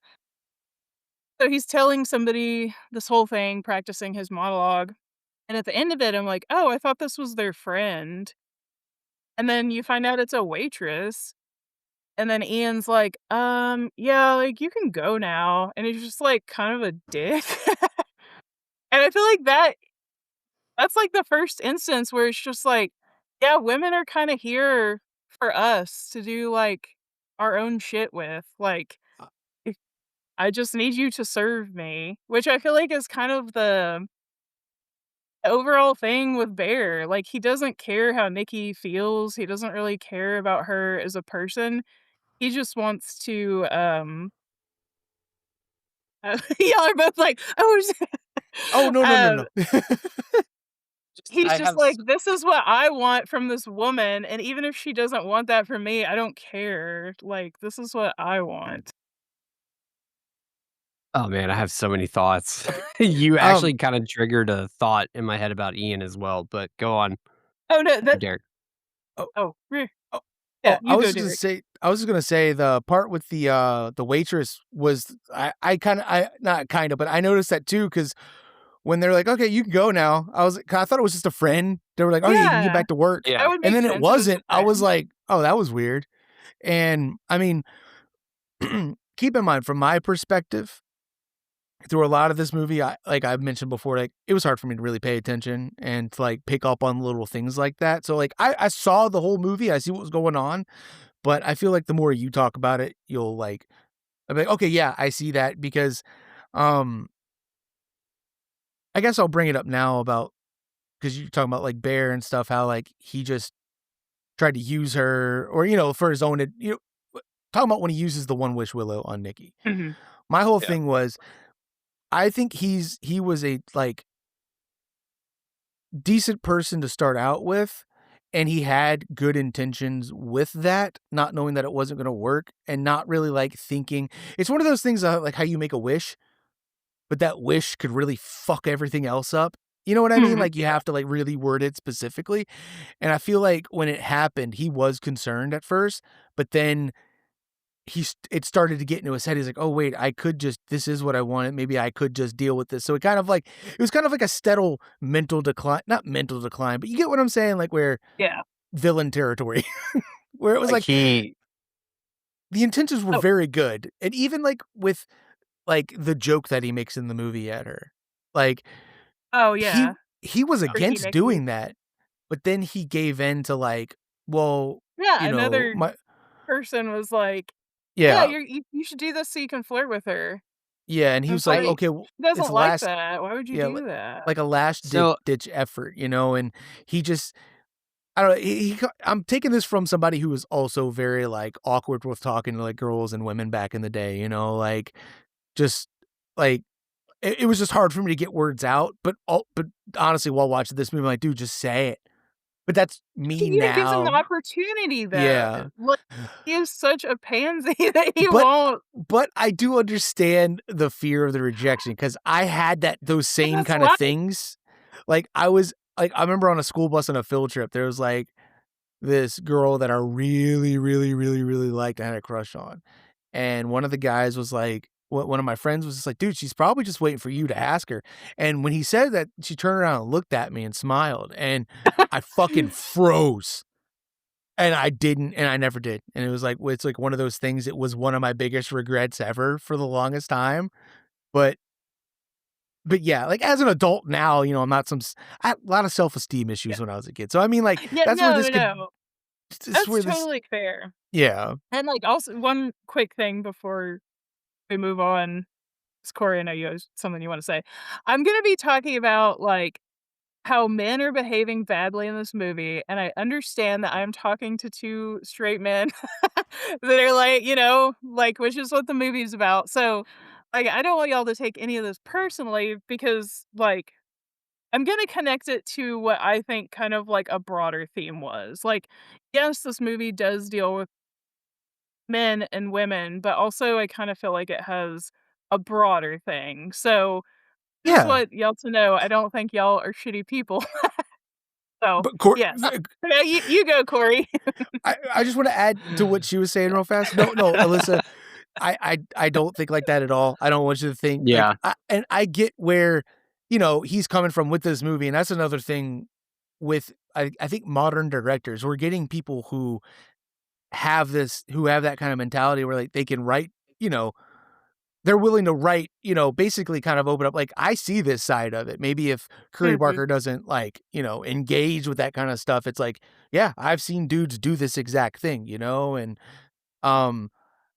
I don't worry, you're fine. You're fine. I mean, and if I'm ever like interjecting, it's not like me being an apologist. It's just Yeah. my point of view of Another like perspective. another perspective of like, well, this is how I see that, but I do see where you're coming from of like, because like with my part about him making the wish, how he had nothing but good intentions, but then he saw the opportunity to take advantage, and unfortunately, guys are like that, especially ones that are like, oh, I'm a good guy. Hey, Yeah. he's never been put in that opportunity where he could take advantage of that. So Yeah. maybe, that He he got learned drunk something with new about. power. Yeah. And that was the point I was getting at, was like, that could be it. But I don't know these people in real life. But Corey. Okay, so, like, I have a hot take, and then I have a point to make here. So, I'll start with the hot take because while you were talking, Alyssa, it just, like, clicked in my head. We brought up Ian, right? Oh, So, if Nikki, 1, didn't really like him, and 2, if Ian the whole time Ian's, like, cheering him on, but the second that, he makes a wish and he gets her, he becomes just a complete fucking shithead. yeah. Like, that's something that nobody really knows because he's the one pushing him to do this, but at the same time, that just kinda shows the fucking shittiness of Ian in general. He Yeah, goes there as, like, highly exactly. anxious one. Yeah, and, That's like, a I good point. It's not just, like, men doing that to women, it's, like, men do he's that d to other men, and just, like, yeah, people in general are yeah. yeah, and I mean, the thing is, I'm with Derek on that too, is, like, the rejection I don't know how it is for women exactly when it comes to rejection because, I mean, I'm a guy, obviously, I don't have the bodily autonomy or the mental capacity to understand it, as a woman does, but, uh, the way men fear rejection is the same way that a mother doesn't want her, like, fucking child to, like, hate her. Mhm. It is terrifying. Yeah. It is a fear. It's a normal, like, human fear, and I think for Bear, 1, he was heavily medicated, which is kind of even crazy to think, like, how the fuck did Sandy get, One question about that. So, Yeah, like, the way I saw it, I didn't think that the medications were his, I was seeing it as they like were his grandma's? yeah, like That's who they I That's were what I thought it thought was. too, Yeah. yeah. okay. So, yeah, I didn't pick up on, like, him being heavily medicated. I thought maybe somehow something happened and those spilled. But, yeah, it never occurred to me that he could have been taking his grandma's medication as well, and that's why they Yeah, were and I mean, like, it's just there's so many factors to these characters, and I think that's what makes, Ian is the fucking catalyst. Nobody understands Mm. why, though. Yeah. And technically, like, why are you rooting for your friend to do this unless you're wanting to have, like, some fucking like, for him to have secondhand embarrassment or for him to get over it so he can make a move?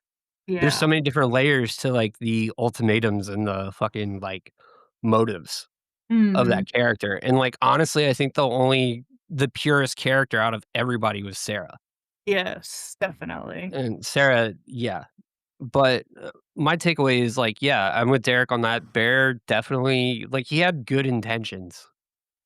I just don't think I think he wanted it so bad that by the time he got it, he definitely got power hungry, as he stated, but I think, he was also he was grieving improperly. Yes, and that was another thing that I had written down. So, since we are in the spoiler zone, Bear has a cat named Sandy. Sandy gets into some medication and Right. dies. Um, this is also kinda and, like, maybe this is a complete stretch, but I feel like the way that he acted about Sandy's death, he was just kinda like, "Whatevs. I mean, like, you're not serving me anymore. You're dead. I'm gonna go, like, hang out." I feel like he didn't I don't know. Everybody grieves differently, but I'm like, why didn't you just like stay home one night and be sad about your cat? I feel like with that, he was very broken up about it, but he did it to have the chance to hang out with Nikki because yeah. she's the one who convinced him to go. He kept saying multiple times he didn't want to. And then he was like, okay, well, she's wanting me to go. This will be my chance. And that's what I took from that. But I do want to jump back real fast to something about the Ian thing that I wanted to say earlier. Yeah. Like I noticed like the change with him, but also like he necessarily wasn't like the whole time rooting him on. There were instances where he Yeah. was like, no, don't do that night. You wait. It's like he was trying to like play both sides of like, yeah, you should do that, man, but also, hey, but don't do it now, to kind of hold off as long as possible. Yeah. Being a puppet he was master. yeah, but it's the way Ian's character is presented is just basically like fucking nepo baby. Yeah. I can see that. 100%. Just Like like fucking frat boy douchebag. yeah. Listens to real. Go on. What were you gonna say? Listen to Nothing. what? Listen to I was Andrew making a Tate. 90s college. Oh, I thought you were like saying I listen. was making a I was gonna make a 90s college show. Yeah, man, we just went out to the lawn and just listened to fucking Real Big Fish the whole time. Man, I like Real Big Fish, dude. No, it wasn't a jab at them. It's just never mind. Dave Matthews Band? Fuck yeah. Jesus. But yeah, no, I didn't see it that way that he didn't grieve her, but once He's just like, I'm on to the next person that's gonna serve me and like distract me from my insecurities and my own shit. It's kind of how I saw it. Like he could have told Nikki no. yeah. But he's like, just what else? I On think, to the like I said, next thing. I think it was more so just like desperation and excitement to like, oh, Yeah. maybe what if this is my last chance, or you know what, I'm gonna do this she tonight. does say she has something to tell him, so he's like, Yeah. "Oh, are you gonna tell me you're in love with me?" Yeah. Yeah. I don't know. Part of me, I agree with him on that. I agree with Derek on that because, like, he definitely did tell. Who did he tell that she passed Oh, away? Then it was Sarah. Sarah. Yeah. Yeah. The thing is, I R.I.P.. think he. Yep. Fuck. Sandy. I'm sad I died. I have a little Sandy stuffed animal I got at the showing. Sorry. Sarah was the one that he told, right? Yeah, because they were at the bar getting shots, and he said, "To Sandy," and she was like, "Why are you saying 'to Sandy'?" And then he's just casually like, "Oh, Sandy died." So, yeah, that's true. I just had a fucking thought as well. Bear and Sarah were both, like, on the reel. Like, they were on the hook for both Ian and for Nikki. Oh, yeah, they were kinda like not their handlers, but kind of like I get what you're saying. They were their emotional, like, support Yeah. human being, but they were, abusing it in a way to where it's like it just seemed like friendship. It didn't really seem like, that. And for Ian to even know, like, how Bear felt, but to still be, like, kinda fucking her, that was the other thing. Because I thought that the second he started changing, I'm like, "Oh god. I know exactly what's going on." It's happened to me so much in my life too. I'm just like, that's a fucking telltale sign right there. Yeah, Ian was ugh. Yeah. Hey, Derek. Hi. Well, I'm just listening. I mean, like, I've already said what I had to say on this part. I mean, like, again, it's interesting to like, it is one of those things with the different perspectives and stuff because I feel like Corey, you and I have like a different perspective than like I guess the common male rather, like I'm trying to figure out a way to word this where it's not like I'm like, well, I'm not like most guys, because that's not what I mean. I just mean Well, like, I'm not like the other boys. yeah, I just mean Well- like how like because like Curly Yeah. falls in this, and basically our whole like male friend group, like none of us are misogynistic, none of us have any ill intent towards women. We're very like pro, like all of that. We're supportive of like even outside of women. It's like we're pro like, hey, you're gay, cool, what's up? You're trans, Yeah. what's up? Yeah. Cool, awesome. Race, color, anything, nationality, we don't give a fuck. We're all cool with everybody, But Yeah. and it is a weird take, and talk about this kind of stuff like I get kind of excited because I'm just kind of like, okay, because like I'm like, oh, I could say like my perspective of this as well, which I feel like adds like a third side to it, which is, Yeah. it unfortunately sometimes it does come off sounding like you're being apologetic, and that's something I have to remind myself is that like most when it comes to situations, most people aren't thinking like I am when it comes to that. Like how like when women are like, all men fucking suck, in the comments, I take offense. I'm like, I don't suck, but they're not talking about me. They're talking about the shitheads. And Yeah. it's a very weird like thing to witness when you're in that kind of position, given I guess maybe the small demographic that Corey and the people I'm talking about fit in, Well, because we could talk about our emotions and we're pretty open. I could be like, hey, look, this is a while most guys, all right, I don't get sad, fuck you, fuck her, blah, blah, blah.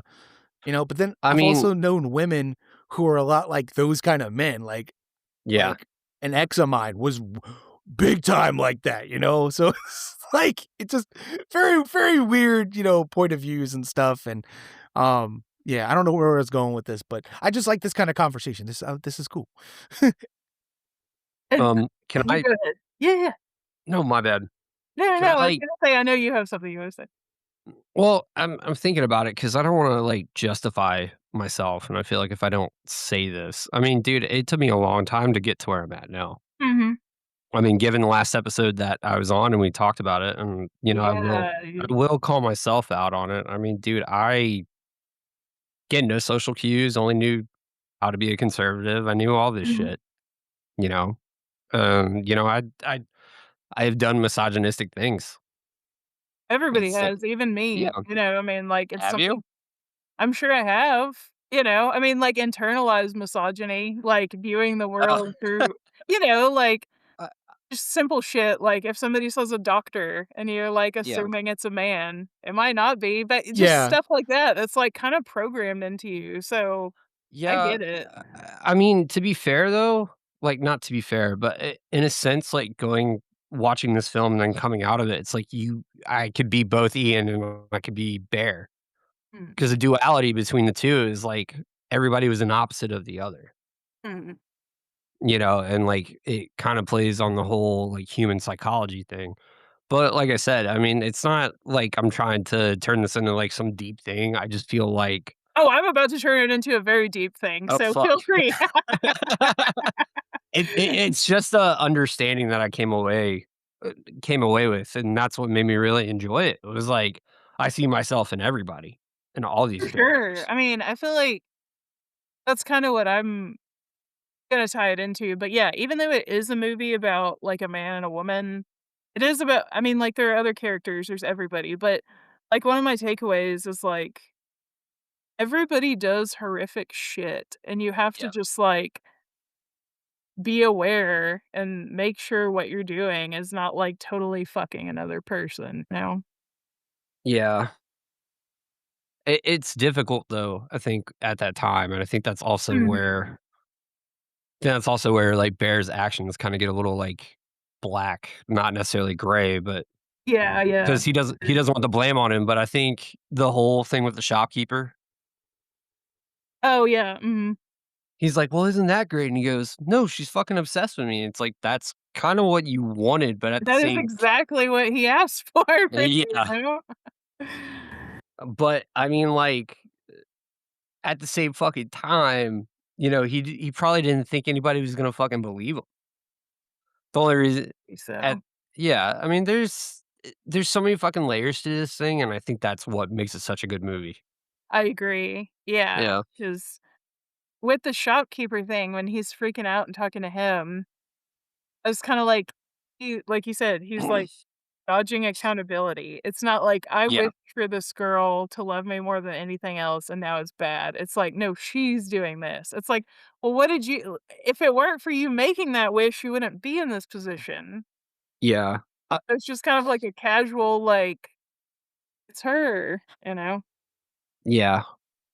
I mean, I think, and this is kinda gonna go, like, back a little, I kinda jumped ahead. I was just thinking about Curry Barker's, like, little, like, cameo on the phone. Oh, yeah, yeah, yeah, that was Yeah. so good. I love that. After the movie, Curly was like, "Was that the director?" And I was like, "Yeah." But when I heard his Yeah. voice, I was wondering how he was gonna put himself in the movie, because usually I feel like he's gonna have some kind of cameo. I also like the name of the bar, the pub they were at. It was Barker's Pub. Oh, I didn't notice that. Dude, when he's like, "Do you want me to delete your wish?" It's like, he had every opportunity to, like, do it, and then he's like, "No." He goes, "Then why the hell did you call?" Yeah. Is that what he said? He said something. Well, no. Then he gave around. He's like, "Yeah, I want you to undo it." He's like, "Oh, I can't." He's like, "Well, then why did you say you could?" I don't know. I was just trying to guess what you were gonna A say. slow Yeah. day. Man, that does See, feel like how it feels to call any customer service. They're just like, "Hey, yeah. Yeah. fuck you. I don't care." Now this kind of comes into an interesting part of like I know we're kind of jumping here, but like with that phone call when he's like, "Oh, do you want to talk to her?" And I'm like, I want to know Oh, shit, yeah. who's he talking to on the phone, you know? Like "The what is this? Is Wishmaster." what yeah, is this like some kind of like possession thing? Like who is this person That's orchestrating what this? I think. Cuz I don't know if you guys saw, people were like, "Oh, we're going to get a part 2." And he was like, "I'd do a part 2, but I'd rather do an anthology series like a TV Yeah, show Yeah. where each be really episode's about cool. a different person wishing something different with the result of this and maybe would give us some more lore on Mhm. behind it because this is one of those things I'd like to kind of know what's going on behind it. You know what I mean? Like It would what's be cool. yeah, because of things that happen and we find out later on in the movie, which I'm not going to jump that far ahead. I'll let us get there, but yeah. Um yeah. No, Anyway, but I'm continue. glad you mentioned the phone call because that phone call is what makes me so fucking critical of Bear, and I have a very hard time having more than, like, surface level sympathy for him. It's Yeah. because he finds out in this phone call that the real Nikki is fucking trapped inside of her body, Mhm. not able to I mean, she can't control what happens. Every once in a while, she's able to, like, break out and, like, scream or say a couple things, but she's essentially a prisoner in her own body, and I guess, like y'all were saying, maybe something has possessed her or, however that world works, but the way Bear moves going forward after he knows that she is fucking trapped in there, Yeah. there's no sense of urgency. There is See, no, like yeah. So this is where that part of him where the villain comes out, I feel like, because at first he was legitimately concerned because when he brought her home, she kept snapping in and out of it, and it was freaking him Mhm. out. But it was like I think he had that moment of like, wait a minute, I can just control her now, and that's where he took taking advantage. So that's where I feel like it kind of dipped for him. But even to because like, he was being nice to begin with, where, brought her home, he's like, "I wanna sleep on the floor," and he was just Yeah, being very mhm. weird about, you He know did try to be yeah, kinda and normal. I think that's what it was, like, when he did make the phone call, maybe something upstairs clicked in him, and that's where the douchebag came out, you know? He's like, "Oh, I could do this." Like, "Oh, hey, she's Well, drunk, she doesn't know what's happening." Or roofied or some shit, which is fucked up. I can't stand, people who do that, I yeah. I don't know, I couldn't imagine myself doing that. I have too much of a guilty conscience and I have too much empathy for people to just be able to take advantage of someone like that, you know? So, yeah. I man, I kinda have, like, a little bit, not necessarily a different opinion, but something similar Oh, yeah. in, like, adjacent. I think the thing is, like, that whole conversation he had when she was asleep. Yes, that was It so kinda set the tone for how he was gonna be the rest of the film, because the exact words were, "What's wrong with me?" yeah, why is "What's it so wrong?" bad being with me? Like, And you didn't get a straight answer, but her exact words were, "We were never together, Bear." And then that's when, he kinda flipped the switch and just kept it that way. And the whole sex scene, dude, that was unnerving. that was awful. It was like watching, have you ever seen The Inbetweeners? Uh-uh. Wait, There's I this feel like I have, yes. But I don't really remember it. there's this scene in The Inbetweeners where there's, like, this girl that everybody knows is, like, it's a comedy, by the way, so the only reason I'm bringing this is because he does, like, a plank, and you just see him doing this, Oh, and that's what I thought of to, like, cut the tension in my mind because he looked like a fucking straight pencil. But when you see, this is what I loved about Indy's performance with this, and yes, I'm just gonna pretend like I know her for a second. What first I name love, basis. yeah, first name. What I love about the performance though is because, like, you're like, "Is she just faking it?" Yeah, she had, like, dead eyes, straight face, is, Yeah. like, making noises. Like, she's Yeah. trapped in there. Yeah, no, I know, but It's that's so what I'm wondering, scary. do you feel like that was actually her, or do you feel like that was both of them at the same time? I feel like it was, like, the thing possessing her was making the noises, because that's the part of that's, like, driving her to fulfill his wish, Yeah. but yeah, I think just like her dead eyes, like, she would have not wanted to have sex with him at all. I think it's just if it's a like, let's just say if whatever it is that's possessing him, possessing her, feels like a demon, like, it has no intention to show emotion while doing that because like, it doesn't it doesn't have any sexual desires, but it knows that that's what he wants to hear, and maybe has Yeah. realized that, like, "Oh, he's getting what he wants, I don't have to put much effort into this." Yeah, Because yeah, for because sure. Yeah. if it was Nikki, like, there would have been some kind of, like, pushback, and it wasn't. Or another fucked up thing I just thought of, maybe it was the demon allowing Nikki to be present, but keeping her quiet Oh, to in Oh, a fuck with paralyzed her. w I didn't think that, Yeah, and Oh. but but, like, to back what y'all said about about, because I feel like we've jumped, because there's some stuff that I really wanted to bring up, like, from Oh, earlier on okay. before this. yeah, my No, bad, no, no, man. no, but, the part where she's having the conversation and, like, with him, she's like, "Shh, be quiet, she's sleeping, this is me, you gotta, you gotta kill me, blah, blah, blah." Like, Uh, that part was fucking crazy, man, like, I was like, "Oh my god," but, him asking her, like,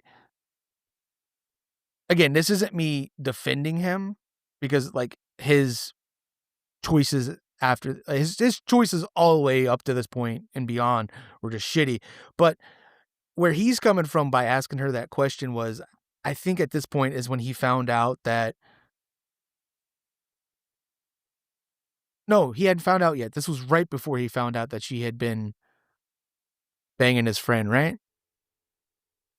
Because he Can't remember. that's what Sarah went to tell him, right? dude, okay, Yes, you're right. So this was yeah. before. He was leaving to go meet Sarah, Okay, okay. and then he So never finds it mind. out. So he doesn't know that yet. Okay, yeah. So that's where I was gonna go, was maybe Oh, this was like him. shit. Oh, maybe that's what. Okay, that was the other part because I know it was two different things. So it's like I wonder if him saying that was like that part of him just feeling hurt that she didn't feel the same. But you know what? Never mind. Never mind. Now, I'm talking myself through it now because I've negated the friend part being a part of this. But now, yeah, I'm like, no, no. Even if she doesn't like you, you can't hold that against her and be mad at her. You could literally ask, like, well, what's wrong with me that you don't like me? But you can't ask it in a way where it's like she's at fault for something, Exactly, and that's how he It's phrases Yeah. it. it's Yeah. very Yeah. incel nature, Yes. Yes, for sure. and not, yeah. Dude, there's just so many, like, thoughts in every scene. I think that's the other thing too, is, like, every scene is perfectly, like, crafted, Mhm. and I'd be very curious to see what a fucking director's cut of this movie would be. Oh, I can't wait. Same. 'Cause Because what? Sorry. no, you're good, man.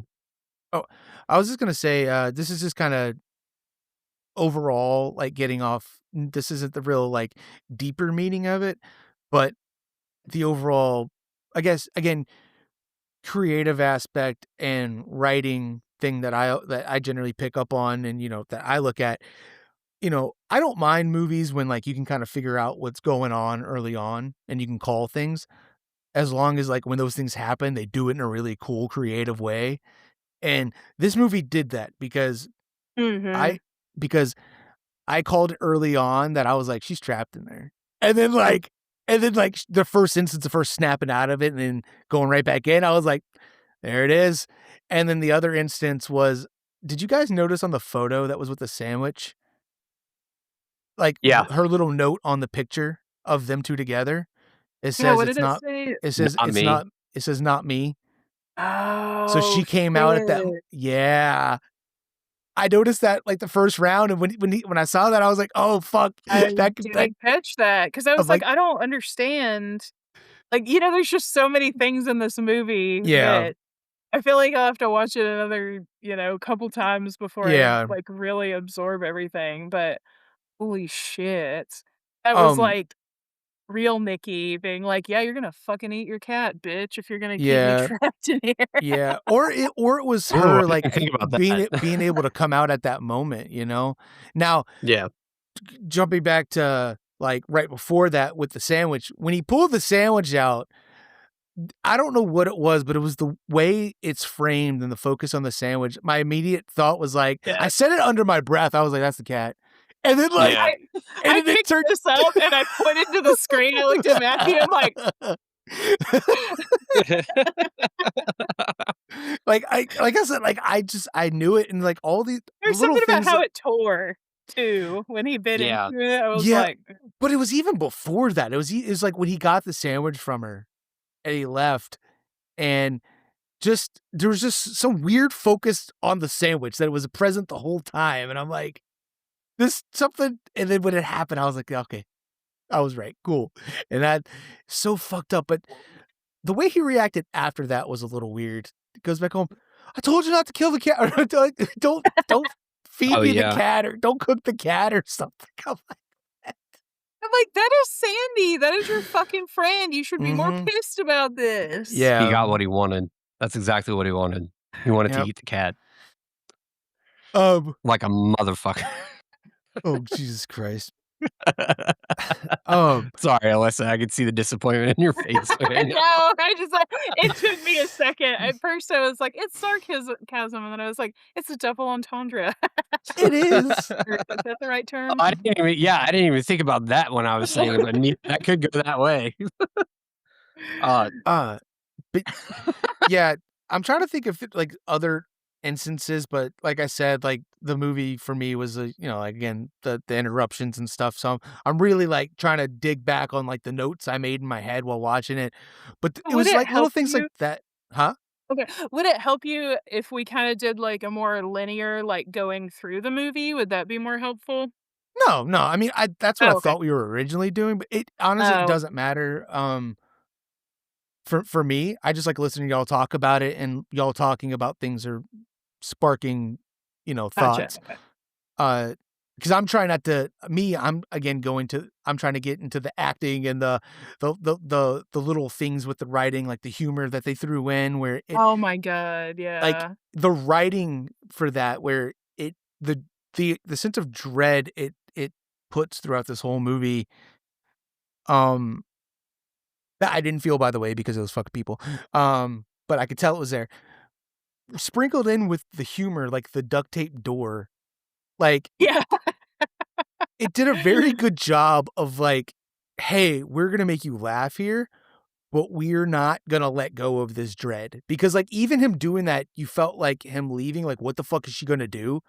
Like, it was funny, but still scary, and then when the door shuts and Yeah. she's just that smile just slowly just the smile doesn't move. Her eyes change, and I fucking love people who can act like that. Like, her Yes. acting in this is fucking phenomenal. The way she turns things on and off is just like Split. I can't remember his name, James McAvoy in Split. Oh yeah, Oh my god, she took it up a notch. great And fucking movie. I want to know from a technical standpoint how they did the movement, because like, did they have her like Well, move stop motiony like yes. this, or like did they went and cut it frame by frame to get it to move like that? Because the way she comes out of the shadows in that one scene and then goes right back in, I was like, yo, that was That crazy. scared the fucking shit out of me. Yeah.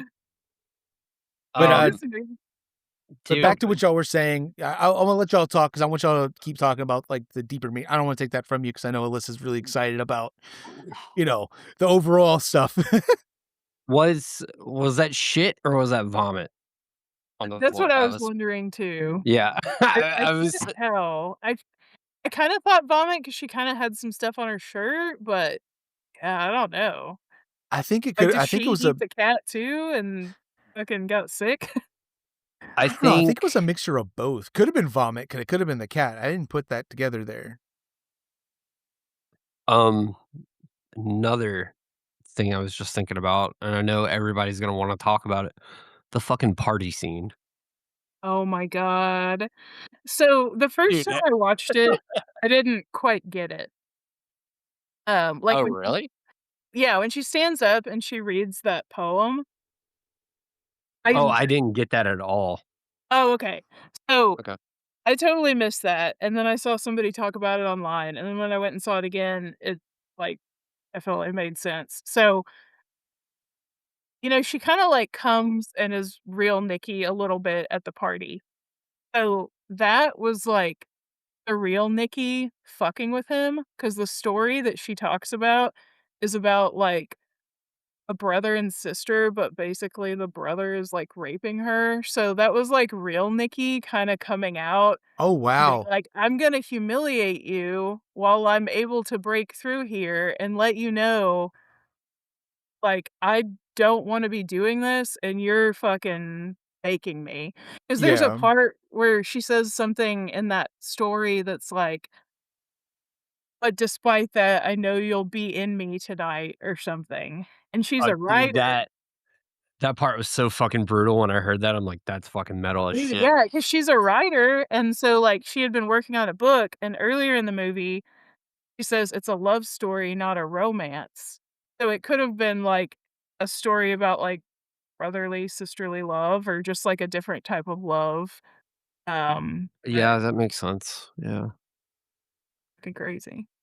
I so I semi clocked that it was her, but at the same time I didn't. Yeah, I wasn't sure the first time I watched it what was happening. Yeah. But I the whole thing where it's like kiss the person to the left. Like the whole time fate, and I'm just gonna say this loosely, fate is like saying, dude, Sarah's the one. Good point, I didn't think about that, yeah. And then you have this entity coming in like filled with the complete opposite emotion of what the person that you want is feeling. And I mean, Yeah. I'm pretty sure all three of us have gone through like, oh, we really like these people, but they don't like us that way type deal. Mhm. For sure. Excuse me. But I just that scene when she pulls the chair is fucking hilarious to me because it is just Yeah. so awkward. But Yeah, the kissy it's face she makes. Yeah. the fucking But also one everyone the in there just being like, what the fuck? what the Because fuck? it's after that fucking poem too, and it's just Yeah. like, "Dude, what are we seeing?" Like, this is terrifying. V- Dude, very, like very friendship vibes. Yes. still need to watch that fucking movie. Oh I my did not 1 out of 10. I can't fucking believe that. it's so cringe. We'll explain later, Alyssa, the one Yeah. out of 10 thing. Not me. I haven't seen it, but somebody else said a 1 out of 10 just for one scene alone, which I thought was Yeah. funny. But, uh, dude, uh, there's just I don't know, man. It's hard because it's like you wanna like everybody, but you really just at the end of the film, there's only one person you like, Yeah. you know? And I think Curry Barker even said, he's like, like, "You're gonna question Bear's actions, but at the same time, you're still kinda rooting for him." You know? But yeah, that's my take right now. Yeah. What's your take? I never rooted for Bear because he fucking pissed me off all the time. So, I feel like seeing this as a woman was very it added a whole other level of terrifying because, like, yes, men can be kidnapped. Yes, that does happen, but this, like, really played into my fear of, like, someone fucking kidnapping me and, like, holding me in their fucking basement, and you can't get out. Like, this Yeah. just really, like, gave me that type of feeling, and ugh, it was just, like, it was such an uncomfortable watch, and it also kind of, like I don't know, I'm really, really happy that a man directed this because I feel like we're kind of having a different conversation than we would be if a woman directed this. I feel like if a woman directed this, it would kinda be like, "Oh, like, you're just overreacting, like, not everybody wants to fuck you, like, shut the fuck up." But I do think it's more powerful that a man is like, "Okay, I'm a man, and, like, we're gonna have this hard conversation about kind of like a woman's autonomy and honoring Yeah. that," and I'm really glad. And one thing that I've heard people talk about online that I don't know if y'all noticed, I didn't notice until somebody pointed it out, but you know how there's been that discourse online that's like the man or the bear? Yeah. Oh, Like which one whoa! I wait, what is it? What's Okay, the discourse? so there's a whole thing that's like, would you rather be stranded out in the woods with a random man that you didn't know or a bear? And that's his name of the movie. I would choose the bear, honestly. Yeah, I mean, like, even as another man, I feel like, yeah, I mean, if it's another person, more people are fucking more unpredictable, you know? I'm like, it depends on the vibes of the other dude. If it's some other guy I could just get along with, sure. But if Like, you Yeah, seem okay, like that's man. true. But it's if you had to just choose, like, not knowing, it could be, like, a fucking, like, rapist serial killer, oh, it'd be a or it bear. could What about the ghost of Michael Jackson? I mean, Well, if there's a um, ghost, I'd be like, I mean, like, the bear, you could hide from it, you could, yeah, like, yeah, yeah. whatever, but yeah. So I thought that was a really interesting part of the conversation. And, like, kind of the deeper meaning that I took from this is, like, we get my notes real quick because, of course, as soon as I said that, I just, like, totally lost my train of thought. It happens. No.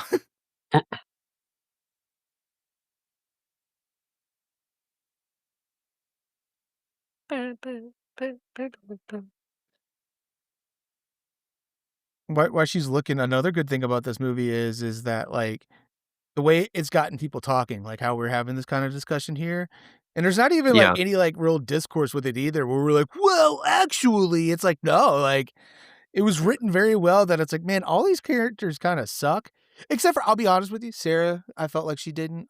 Me, I'm just like, Yeah, I'm like, Bear's a fucking idiot from the get-go. I'm like, dude, why, like, I don't know, nothing about Nikki, but granted, you didn't really get much about her character, but even, like, her yeah. vibes when he dropped her off, I was like, "No." And then Sarah, when you get to know Dude, her, I'm like, right there, dude. I I don't know. It's kind of like you see a lot of people that either A, you've met or B, like, in all these characters as well as yourself. So it's interesting because it's like you don't really have opinions until the end Oh, no, I had about it. opinions pretty early on. I was like, "Bear, you're a fucking dipshit." And then when he starts being a fucking prick, I'm like, "You suck, dude." I I was just trying to be along for the ride. I didn't have too many opinions on it. I was just trying to come from more of a place of like, okay, I see myself and I hate myself, but I also understand like yeah, what's going on, you know? And sure. I yeah, I think the conversation around this film is gonna last for years, honestly. Yeah, I I mean, agree. I have not heard a single negative thing about this movie. I have not seen anybody say Yeah. anything bad, and if they do say any bad, they are literally just being haters because I can't find a single flaw in this movie of like from start to finish. I mean, it's, again, like I said, brought up earlier about him. I'm like, you got this dude who just, I got this. I'm gonna read it real fast, and then we can get back to what you were trying to say, Alyssa, if you found it. Yeah. I was gonna save this for the end, but we're kind of here. It kind of goes into it. But I saw this just a little bit ago while y'all were talking, and it just says, it's just a picture of Curry Barker, and it just says he uploaded his $800 horror feature to YouTube for free last August. A24 now has him rebooting the Texas Chainsaw Massacre. And, he's only 26, and there's like a whole Hmm. thing to read, but I'm not going to read all that. Just leave it there. But like that right there, it's like, it's just like, you can't shit on this movie because there's nothing bad Yeah. about it. Nothing. Yeah. Like, I just, the premise is really cool. The execution of everything's awesome. The, like, doesn't really tell you anything about it keeps you intrigued because it's like, you want to know, like, what is up with this Wishing Willow? I want to know where this is coming from, And It's I don't know. I just, everything was perfect about this movie. And it's got Yeah. Blair Witch vibes in a way. I just thought about that. Because you don't really know what the Blair Witch looks like. You just kinda, you know you kinda I just feel it guess. the whole time you're watching the movie. That's just in my mind, I can see. Because I mean yeah, I mean, it's e I feel like that's the kinda consistency we need with people who write movies and direct them, is kind of like what you just said. It's entertaining, you're enthralled, you're not, you're, like, there watching it and enveloping it while, you're taking it in and all that. Well, it's also a movie where it makes you think, but also Yeah, it's not making you think too much where you feel stupid if you don't get something. And it's like, it treads that line very well, where it's got a very yeah. good balance of, you can just watch this at face value and just be like, whoa, that was a crazy fucking movie. But then you could also look Excuse me. deeper into it and be like, yo, there's some deep shit here. And Yeah, for sure. yeah. And that's kind of the thing that I forgot when I lost my train of thought. Like, to me, I think a big part of this movie is like some of the most dangerous people can be like nice guys. Because, like, if you're a shitty person, I feel like you kind of know that you're a shitty person.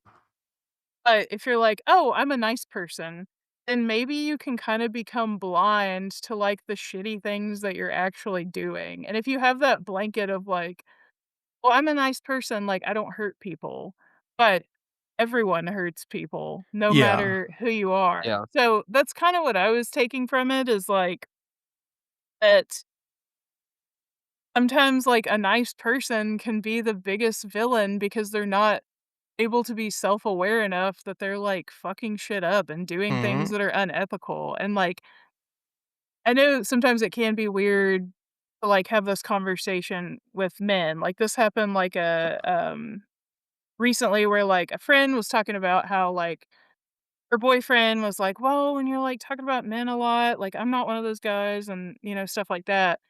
I was like, I totally get that because 'cause I've had, like, kind of a similar experience, like, with being white. Like, white people have committed, like, so many fucking atrocities that, like, whenever somebody is like, "I don't trust white people," I'm like, "Yeah, I fucking get it." Like, throughout Yeah. history, white people have done, like, fucked up shit. So, like, I kind of feel like when you are somebody that is striving to be a better person, you kind of just have to be like, yeah, a lot of people within my group are fucked up, but like that just means I need to be aware and like try to help change that. Whereas Yeah. Bear is just kind of like, oh well, I'm just a little like shy boy, good guy, you know. Princess, I broke the one which widow. Will you love me? Yeah, dude, and he's not Woo-woo. thinking. Yeah, he would definitely say ooh. He's so like, I'm a good guy, like I'm shy, like not necessarily like he's the victim, but he's like, well, I have a hard time talking to people. But he's not thinking about like, well, you made this decision for someone that's like fucked up so much shit. Yeah. So that's kind of how I was looking at it, is like, don't be blind by like your personal circumstances. You kind of have to look at the bigger picture. Yeah. Yeah, no, I could see that.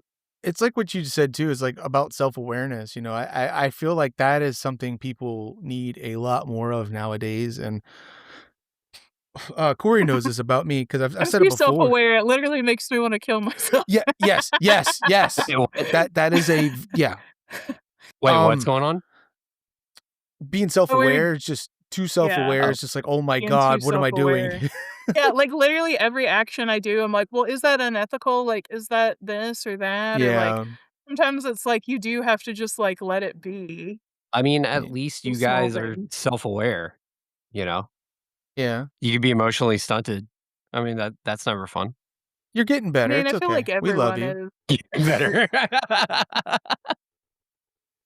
Read the room, Corey. God damn it. I'm walking out, okay? Jeez. Look. I could make the jokes like I normally do. I could I know. give you shit and bring up like, other things that, like things I used to give you shit about, but I stopped, because it's, we've talked about it. We talked it out and stuff. But anyway, Yeah. but like, that's one thing like I take pride in, and like just being self-aware and being like, oh shit, I'm being a dick. Cause even with Corey, like I'll message him after hanging out and I'm like, dude, I'm sorry. Like, I'll pick with Corey, like like Yeah. I said, I would say it looks like, look at him like a little brother. He's one of my best friends. Actually, he's like one of two best friends, him and, him and Curly. And it's like, I do give him a hard time. And back before I got myself in check with, my mental health and stuff, I'd be in a bad mood. And there'd be days where like if we were hanging out and he was also having an off day, and whatever he was doing was annoying me, I would just go hard on him and just fuck with him about every little thing. And then it hit me after the fact. I'm like, dude, I was being a dick. And I messaged him like, look, dude, I understand. Like if I upset you today, I understand. I'm very sorry, and I don't expect you to, I'm not asking for forgiveness. I just want you to know that I am acknowledging that I was being a dick and I'm sorry, and that's like how him and I, again, this goes back to what I was saying about like our friend group. Like we could just talk about shit, like, especially me and Corey. If we got a problem, hey man, one of us will talk to the other. We'll work it out. Hey man, you upset me with this. And that's what I'm talking about, like, why I take pride in that, because, like, I can admit when I'm wrong. I know when I'm Yeah. doing something shitty, and I could be like, hey, my bad. For instance, like, what was it? Like, a few episodes in, you were talking about something, and I was listening, but I got hyper-focused listening to, like, looking at something else, and it sounded like I went, oh, yeah, okay, anyway, and then moved on to something else. But that wasn't my intent. It's just, that's my brain. But I did apologize, and I brought attention to it, and I don't know. I just feel like more people need that, especially when interacting with others, and more self-awareness and more empathy. But I feel like we are getting too far away from that as a society and as a country. But that's a whole nother, Yeah. So like, I was about to say, I lost it. Sorry, Alyssa. No, you're totally bad. I was like, whenever you said that about society, my brain was just like, and I felt like a million thoughts at once. Exactly. And then they all went away. Yep. But let's reel it back into the movie, because I feel like, like I want you to go more about what you had to say. I don't want to keep, us. I don't want us to keep taking different routes to get to back where we were. Wait, me or Corey? You, because I thought Corey lost what he was saying, so I figured we'd come back to it if you remembered. That was kind of all that I had to say. I mean, like, I don't know. I just got really like, this movie just made me think a lot about like how. When you first picked that up, I thought it was a real dog, and then like there was like a string over it, and I was like, oh, that's a cutout. He stole Derek that from knows about Walmart. Tito. Yep. My wife got this for me actually because we couldn't have a dog in our apartment.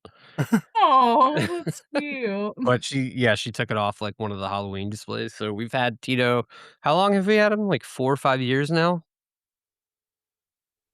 So, but I I was thought it was longer than that, but yeah. yeah. Sorry, I didn't mean to distract. It's just No, Yeah, you're doing. I was thinking about the flower scene.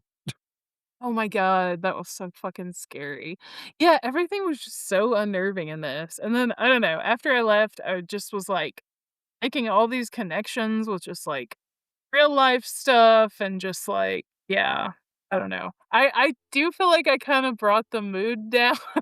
No. no, you didn't at all. I promise you didn't. I like these conversations. That's what I was saying while you were gone, like, or maybe I said it. I don't know when the fuck I said it, but it's just like, I like it. Oh yeah, I was saying it while y'all were gone. I was telling people, I mentioned how Corey asked the question about, how we feel about Hollywood and movies and shit. And that kind of like struck a really good conversation. I like this kind of stuff. I mean, like, I like having conversations about mental health things and just like trauma related things and just all the stuff that kind of comes down to this.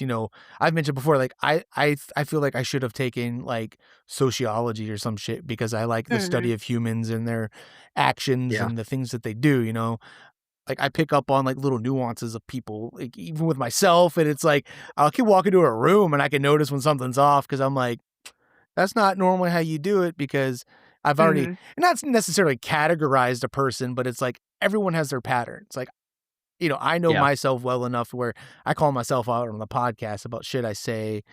I say the same shit, do the same things.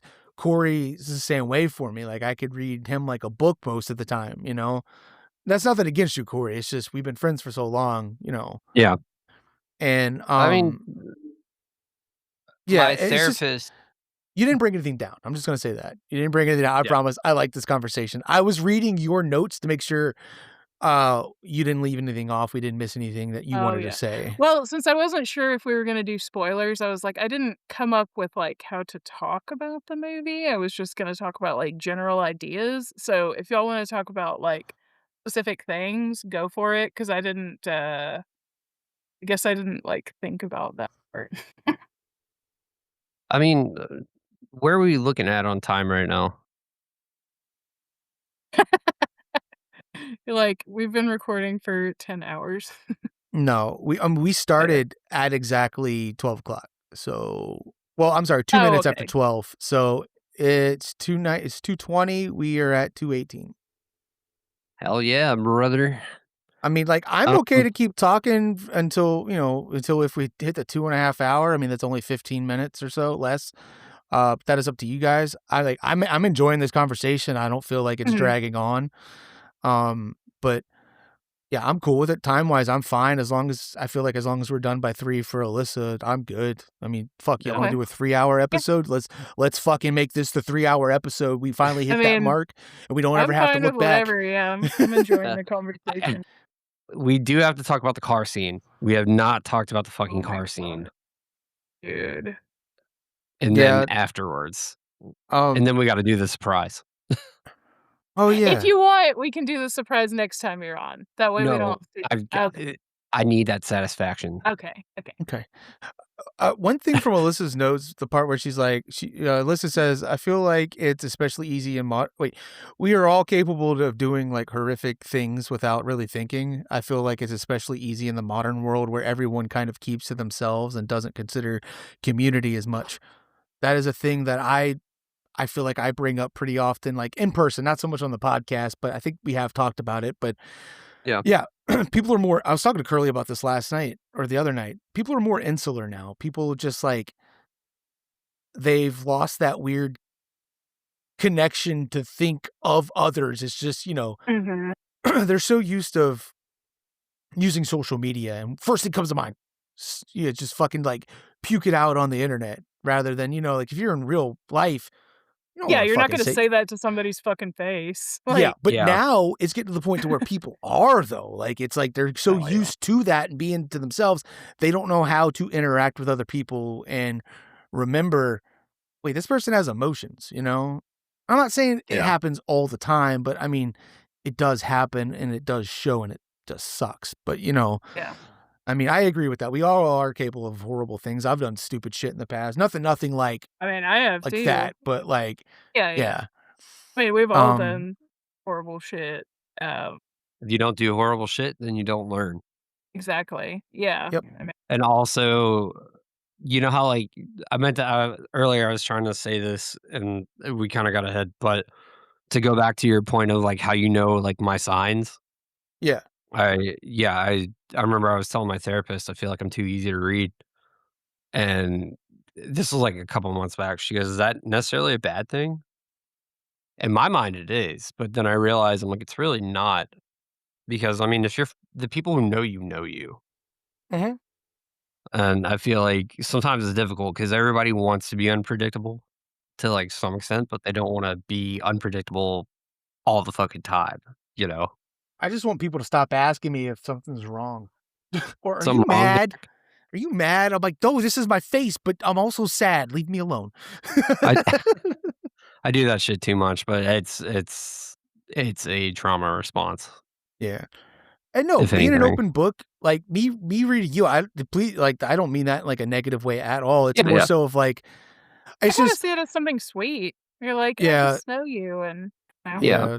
But to me, it's also just a funny thing because it's like sometimes I could even like, I know the person so well, I know the exact thing they're going to say, the exact like way they're going to react to something. And to me, it's just funny. I mean, I have a friend, well, I'm not going to name any names or anything like that, but like, I could read them like a book too, and I know their exact reactions to things, but they would deny it. But I'm like, no, if I wouldn't have told you beforehand, you know, you would have reacted. I know how you would have reacted. And, you know, yeah, I don't know. I can't explain it without going into more detail, but I don't want to. Anyway, yes, yes. Being read like a book isn't a bad thing, man. It's just I know you, and it's a good thing because people can also gauge on like your emotional state and like, okay, what am I gonna get from them today? You know? Dude, I'm pretty sure everybody at my work gets that from me. They're just like, "Okay, which version am I getting today?" I'm like, "Oh, fuck." Yeah. But I feel like you come a long way with that too. Because I remember the old Walmart days. Oh, man. PTSD. Anyways. Yeah. life's hard. Yup. It But is. yeah, but back to the movie, you said you wanted to talk about the van scene? Yes, that scene needs to get talked about Oh my gosh. because I feel like there was an underlying, like, thing with Nikki when that happened. Even though it could have been the possessor, I feel like it may have also been her. Could have been both of them at the same time because she kinda blew her cover in a way. I mean, she definitely blew that glass out, but, I mean, she blew her cover in a sense, like, she was gonna be, like, all, manipulative and sneaky, and Sarah kinda, sold her out in a way, but How she is did she to it be because she wanted to protect Bear. how is she gonna be manipulative and sneaky? I thought Nikki didn't like him. Like I him like think that. Like he d basically brothered well, she brothered him. this goes back to being on the I hook. was brothered. I was brothered. Was I was brothered, brothered. brother. Brother Where art zoned. thou? No, like, it's an interesting take, but if you think about it, like, 1, Sarah has full autonomy of her body. 2, like, jealous Nikki, freaky Nikki doesn't want Bear to actually know her true feelings because the facade's there. And 3, I think Nikki was more jealous of Sarah than she let on in some aspects, not all, but some. Because I mean, think about it. Like Sarah was trying to get into school, she kept like failing and all this other shit. There's just again more layers to it than anything. And I mean, I could be wrong. Actually, I could be 100% wrong, but this is just another take or thought of mine.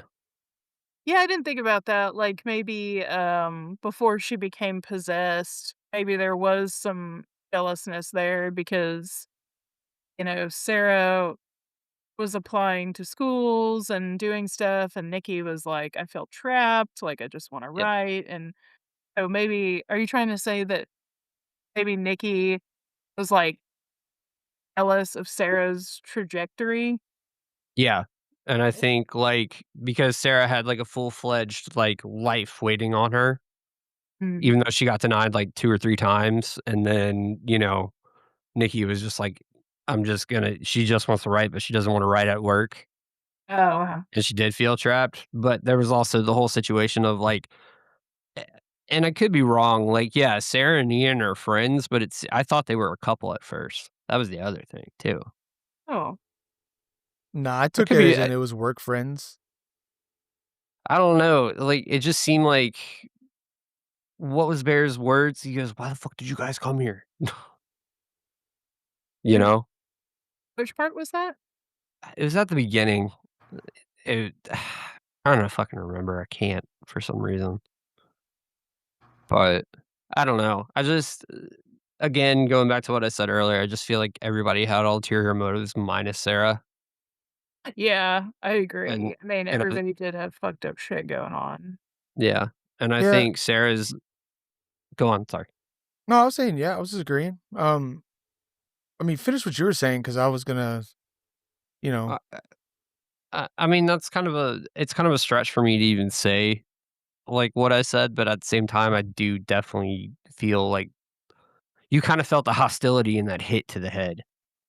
And even Sorry, I'm just laughing because I'm like, it's literally the most hostile thing I think I've ever seen. yeah.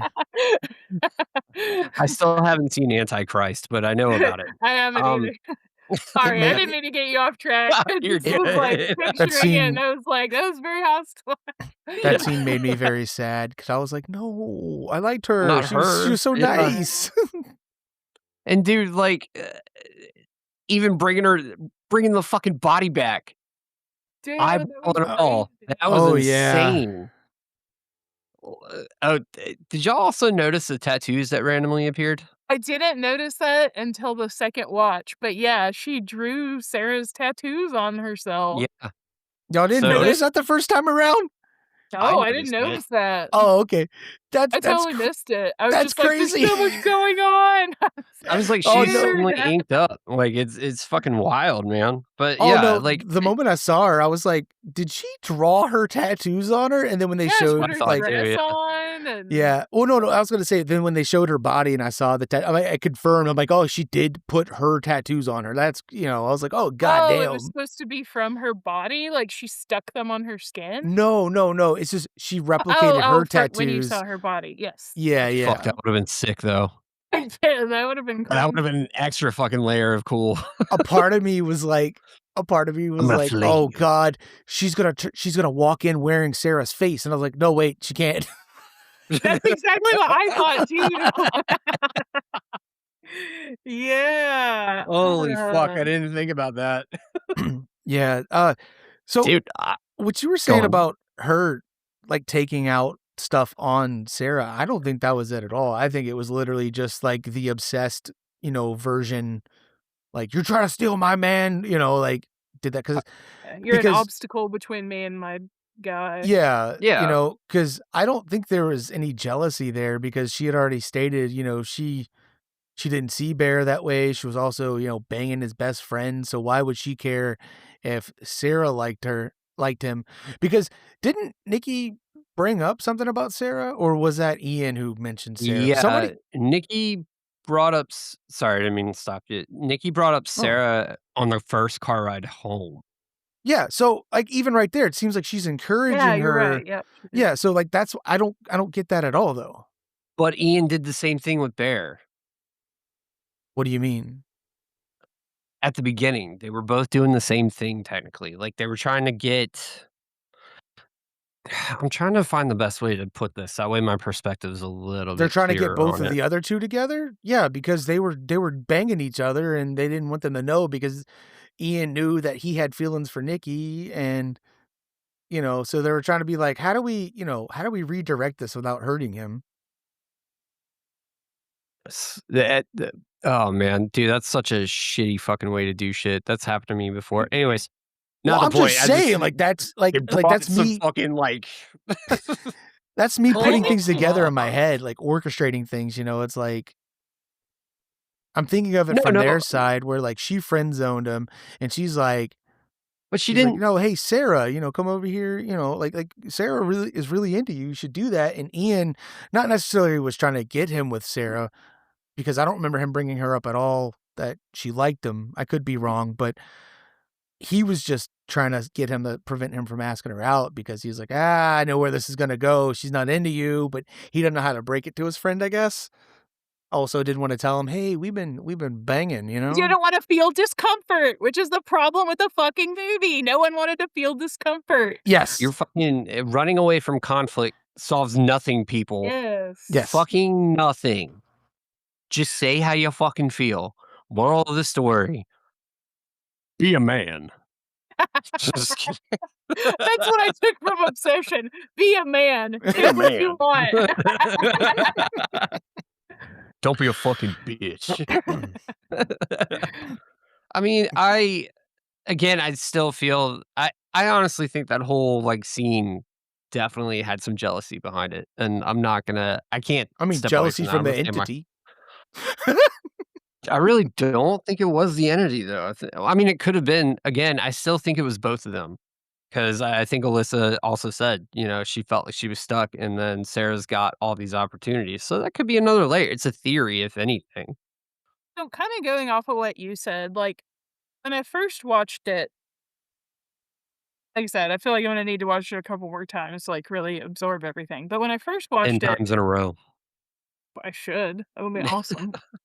When I first watched it, I was like I understood the entity and all of that, but part of me was like, well, was Nikki kind of like off and had some weird stuff about her? And I don't think so.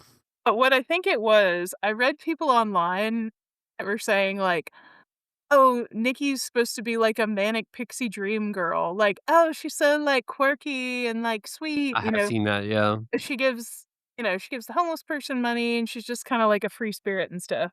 And Whimsy. I think like the way that they portrayed that and like the way I read it was that she was just like maybe she did have some weirdness in her, but like I don't think it was supposed to be that way. I think it was just like something that I like misunderstood because when I read the manic pixie dream girl theory, I was like that makes way more sense. Yeah, I can see that. I don't know. Sometimes I wonder, like, why did they call her Freaky Nikki? Yeah, that was interesting too. I mean, like, what did she do to get that nickname? Or were people being shitty and gave her that nickname? I thought they implied that she had a drug problem before. Oh, Or maybe she that used to is be it. pretty wild. Or the Yeah, MDMA. yeah, Yeah. maybe so. I did forget about something though from this that kind of like leans more into it kind of can solidify Corey's idea that it was maybe there was some jealousy there from the real Nikki. I forgot that she did say that even if she did like someone, no one would know. She's good at hiding Oh, it. So, Yeah. But there's a lot of theories. There's nothing like really confirmed, but I was reading Yeah. something just now. It says the director apparently made some comments hinting that there may have been at least a chance for Bear with Nikki romantically, which only makes the whole story more tragic because his tunnel vision and selfish wish sabotaged it all instead of just being honest and telling her how he felt. Brilliant writing all around. Hold on. I didn't read all of that beforehand. I just saw the director made some comments, but I picked that up from the movie. I thought that was pretty flat out. Like he could have had a chance with her, like if he would have just. Huh. Weird. Yeah. It's just, there's a lot to this. There's way too much to go into this. You could probably make like a Charlie Kelly whiteboard Yeah, for with sure. it and just be like, what was the fucking term they said? I Try to don't fucking know. say- Oh, you know what I'm talking about though, right? Yes. Dude, that's how I fucking felt watching this. I was just like relating it to just like other things happening in the world and like I feel like it just made my brain fucking light up and just Yeah. ponder What- everything. Which is it's a thought, like I said earlier, it's a thought-provoking movie. I mean, look, we've been talking for an hour and a half on this movie. Like we talked an hour first just bullshitting and then talking about the passenger, which I apologize. I did not mean for it to go on that long. Oh, I meant to keep it short, but yeah, we've been talking How about this for an fucking hour and dare a you? half, and the fact that we could still keep going, I feel like. But yeah, for sure. I'm like, yeah. yeah. I Okay, no, what were you gonna say? nothing. Go on. I'm gonna wait. I'm gonna wait Oh, because this is an Alyssa question.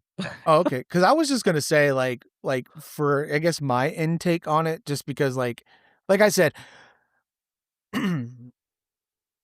like how the movie was like, I didn't get to enjoy it like I wanted to. Like I always Yeah. say, like I want to feel the movie. Like any moment of sense of dread, I couldn't because there was something yelled at the screen that was just like, even at the ending, the way the movie ends. I'm not gonna spoil the ending, but like the way it ends, you're supposed to fucking feel that. And I didn't get to feel it because the people were just fucking like they laughed at I everything. heard Like, people say that people in their theater were laughing, and I was like, "This is a fucking horrific yeah, ending." Like, that would not occur to me to laugh. like anytime There, anything bad would happen, like even the part with Sarah, like it's jarring and like that's supposed to make you feel really bad because like, in my way, they kind of make you feel for her because, like she's trying to get to college. You could tell she's not, Mhm. and then like suddenly abruptly that happens. Although you kind of feel like something's going to happen, but still, anytime anything happened in the movie, like, they would just make a joke out of it, and I always see a lot of people like, "Well, that's some people use laughing as a coping mechanism for being scared." I'm like, "Yeah, but this wasn't laughing Do that like." at home, bitch. Yeah, but not yeah. even that, like, there's a Get different kind away. of laugh if, like, if you're uncomfortable, you know, it True. it it's a different kind of laugh of, like, you're just like, "Oh my god," like, but it's quiet. Theirs was like I saw somebody put it was like people who laugh at, like, stuff like that in movies, like, it's an intelligence thing, like, they're not reading what they're supposed to be getting from that scene or Mhm. what the movie's trying to portray. They're looking at it as in like, "Oh, oh, look at that, look what they did in the movie." You know what I mean? And this is Yeah, one of those yeah. movies where you weren't supposed to be laughing, like, it wasn't like a black comedy kinda thing like Tucker and Dale versus Evil or Evil Dead where it's goofy kills and shit, you know? It wants a laughing, uncomfortable reaction. This was like, this should have made you feel dread of just like, "Oh my god, you should feel these emotions." But all that was ripped from me. But anyway, all of that said, after the movie, I was so frustrated, like, I marked that I watched it, and I put the little heart showing that I liked it. But honestly, like, it was so hard to give a rating because I feel like it wasn't justified. But I said it earlier, like, this is a perfect movie. I would give this a 5 out of 5, honestly. Like, this is a 5 out of 5 movie. It deserves all the fucking money it's made. It was a $750 budget. Yeah. It made, like, I think, like, 20 times the amount, Yeah. like, it made 30 times the amount it took to make the movie just the opening weekend. That says a lot, and the praise it's getting, well fucking deserved. 5 out of Yeah. 5. This man knows what he's doing, and I hope he can keep it up, and they keep doing it. But that is my take on, like, Obsession, by the way, my review of it. I feel like I've said what I had to say. If you guys still wanna keep going, go for it. I'll chime in when You I wanna do, can, but like, a final thoughts thing, Corey? Yeah, I'm down. Like you did? I feel like you wrapped it up nicely, D-Rock, and then we can each Yeah. say, like, our little wrapped up version. yeah. Do you wanna say yours first, or do you want me to go? Whichever. Uh, you I can go. go. Ladies Yeah, first. okay. Thank you. Yeah, Madam. I super appreciate the conversation that all of this has sparked because, yeah, like I said, watching this as a woman, I feel like it was a crazy experience because I kinda feel like, in a way, being alive right now kind of feels like being trapped, and it's scary because, like, abortion rights are getting taken away and stuff, and just, like, different rights that women have. So, like, sometimes it does feel very scary and, you're like, "What if I have a situation and I need help?" Well, it depends on, like, which state you live in, whether or not you can get that help, and, it makes you scared for your friends and stuff, so, like, I guess this movie kind of, gave me, like, a sense of dread, like I feel when I think about things like that, like, just being Yeah. trapped and scared, and, I think it was a great movie, and I'm really like I said, I'm appreciative that a man started this conversation because I feel like we'll be taken more seriously, and that sucks that that's the world we live in, but it is, so glad it happened that way. Um, no, I like the way you put that. I guess for me personally, it's kind of like this movie holds a mirror, like to your face, whether you're a perpetrator or a victim Mhm. or, somebody who's actually like trying to become more self-aware in general. I mean, it shines a light on everything that it needs to shine a light on, Yeah. and I just feel like it's one of those movies that you're going to be thinking about for a long period of time, whether you pick up on a deep meaning or not. It's just, how can I put it? It's very, you get enthralled by the idea that, somebody could be obsessed with you in some way, Mhm. shape, or form, but it's also your decisions that make that person do the things they do. It's very counteractive to like, well, not counteractive. It's very like you make a decision, you have a consequence. Now, whatever decision you make, depending on whatever you're doing, really defines the consequence of it. And I think conversations like we just had are very beneficial to people. People don't have these conversations enough. Mhm. Like I said last episode, I think we just don't have enough philosophy. And this also goes back to psychology. Like it really can make you dig deep and be like, okay, well, am I making the right decision or am I making the wrong one?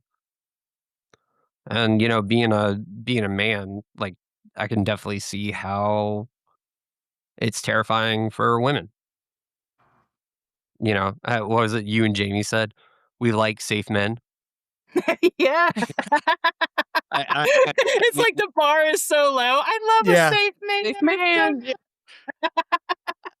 I mean, like, shout out Nervous Laughter Podcast, which is like one Yeah. half here right now. Shout But out to Oh, y'all for being safe men. I hell mean, yeah, brother. I'm gonna be honest. Like, and when I think about that, I'm like, at one point, I wasn't a safe guy. I was exactly what Bear was. And I think that's what I love about this movie is like you kind of see your old self dying in a way. It's an ego Yeah, death for sure. that is fucking needed But see, and Yeah. amongst. that's proof right there of like what I feel like. Again, this is like a whole nother like fucking can of worms you can open. But like with that right there, you're like a prime example of that. You're able to admit that, but you're Yeah. also able to show that you have changed. And it's like when it comes to some things, it's like in modern day, this kind of goes back to what you were bringing up. I don't know if I left it in the episode because I had cut some stuff out, but it was about the video you had shared about like Yeah, just basically kind of like immediately just canceling everybody. Fuck you. That's it. Done with you. Yes, there are some yeah, people you can do that with, but when it comes to some things like, like if a person could prove that they could change and, it's like, give them the benefit of the doubt of like, look, maybe they were just young, stupid, made terrible decisions. Mhm. As long as they're able to admit they did that and have Mhm. moved yeah. on, I'm like, more power to you. Yeah. And I that's, don't think it's fair to cancel people if they've been like, "Well, I changed." I mean, we all fuck yeah, up. It really, exactly. And it just depends on the yeah, severity of it too. You know what I Yes, mean? yes, yes, Like, yes, for sure. Yeah, like you're saying, you realize that there are some things you didn't like about yourself, and you've worked to change that, and yeah, that's yeah. what it's all about, you know? Yeah, and, I mean, honestly, in my opinion, just in my own thought process, like, if I wouldn't have met my wife and matured in the relationship that I have with her, I wouldn't be where I'm at now. I used to be a jealous fucking prick and shit like that. So when I think about the whole car smashing scene, I think about that.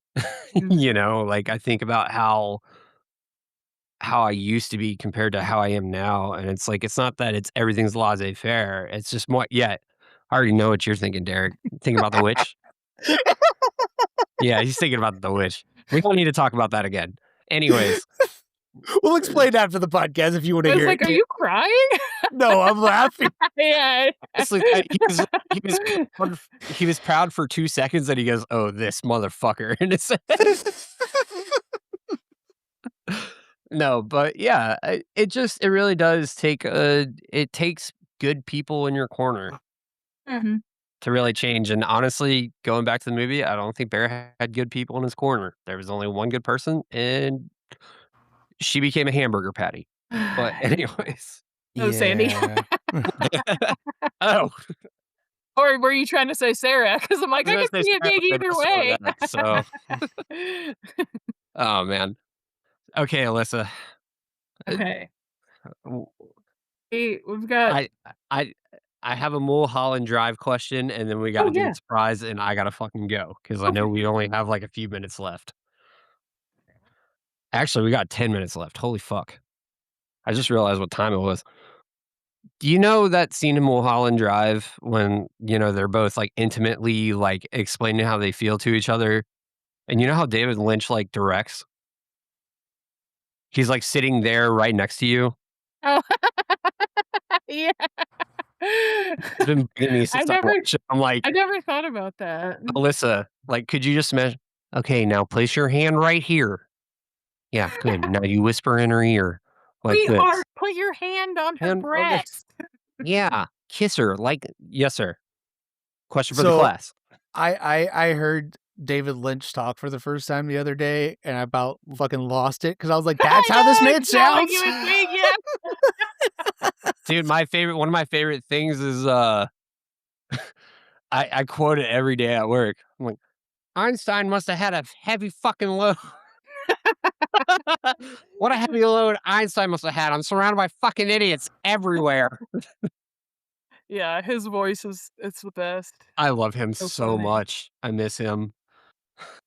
But Yes, yeah, no, I've been wanting to ask you that question for months now, and that now I is finally so get to. funny. I never thought about that, but yeah, he does get, like, very close to people, and he's, like, right there. Yeah, Yeah, I'm gonna get to see that on the big screen tonight. I'm so fucking excited. I will that's definitely why be I'm talking flipping you about it next off week. out of love. I accept. I understand. I would be doing the same. But, just a quick thing before we watch the video for the listeners. Dick Rash is my David Lynch friend. He watched all Twin Peaks, so we've chatted about that, and he's watched some of his other movies, and I definitely realized that he's like a director that isn't for everyone. So I Yeah. really appreciate that you've liked his stuff and like been down to talk about it and stuff because I can like even though he's my favorite. I can also see how people would be like, "Oh, this is, like, kinda weird and cringe." You know? I feel like I can see even though I love him so much, I can see it from the other side. Definitely not He everybody's cup of tea. he was a product of his time though, and he was way ahead of it too. It's Yeah. crazy. I both. Yeah. So, Eric, D-Rock, we're gonna play you I and gotta Oh, no, you go. no, I want you to do it. This is our thing, but this is your thing. So, I don't know, I'm hoping it will still be powerful.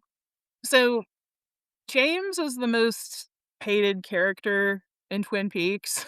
Oh my god. By Uh, far. No one takes his character seriously, like, people make fun of him and, like, a big forehead, there's, like, all these memes about how he has a big forehead. Well, we're gonna play you this scene that, in my opinion, is by far the cringiest scene in Twin uh, Peaks, I think you would agree. yeah. Oh my god. I think most people would agree, like, I when I think watch 90% of the fandom would agree. yeah. Like So there's a when I watched it in theater, I feel like I could, like, hear other people just being like, "Ugh." Like, me and G both, like, physically react to this, like, yeah, "No." i it is secondhand embarrassment It is. personified. Yeah. But the fucking the Derek, you're gonna want to like dissect the scenes side by side, and this isn't even us hyping it up. We're just warning you ahead of time. It's fucking bad. It's bad, and like David Lynch like directed it this way. Like this was his vision, which is even more weird.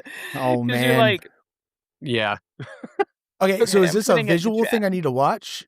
yeah, I'm sending it Yes. in the Okay. it's a video. I can't fucking wait. And one weird thing, James gets all the girls. James gets all the girls. At the end of this video, like something weird happens to one of their faces that doesn't really happen in the show.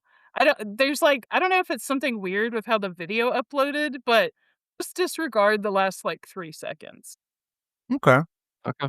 I couldn't find another copy. We're about to do it. We're about to watch the stream. Fun fact, he decided to sing this himself. So Poor James. no, James is not a You cool know. guy. James, they should have fucking slid off his motorbike and been gone. Yeah, I mean, like, he's not a perfect character, but I kind of mean more like the actor. I mean, like, imagine how it would be to be like, you're the most hated character on this whole franchise. Dude, I like, wonder if that bothers him or if he's just like, what else? no fucking point whatsoever. Legitimately, like, Maybe in season 1, but season 2 is fucking pointless. oh yeah. Yeah, him in season 2. Dude, Yeah. he was cucking that one guy. Now, this looks like some James Dean looking motherfucker. That's exactly who he's supposed to be. Oh, shit! Yeah. Yeah. A He's rebel like- with a cause. Bad boy motorcycle guy. Oh God, fuck All me. right. Okay, Here we go. Y'all ready? Yeah. Oh man.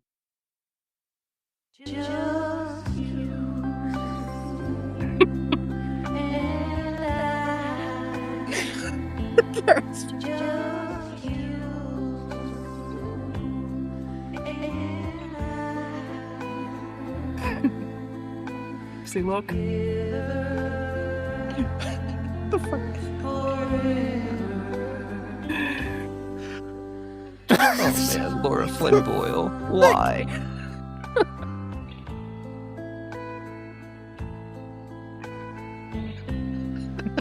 Listen. It's my favorite song. Oh God. Oh, Jesus.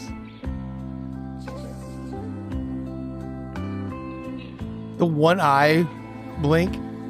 Dude. Fucking. Oh man. Hold on, wait. Right now.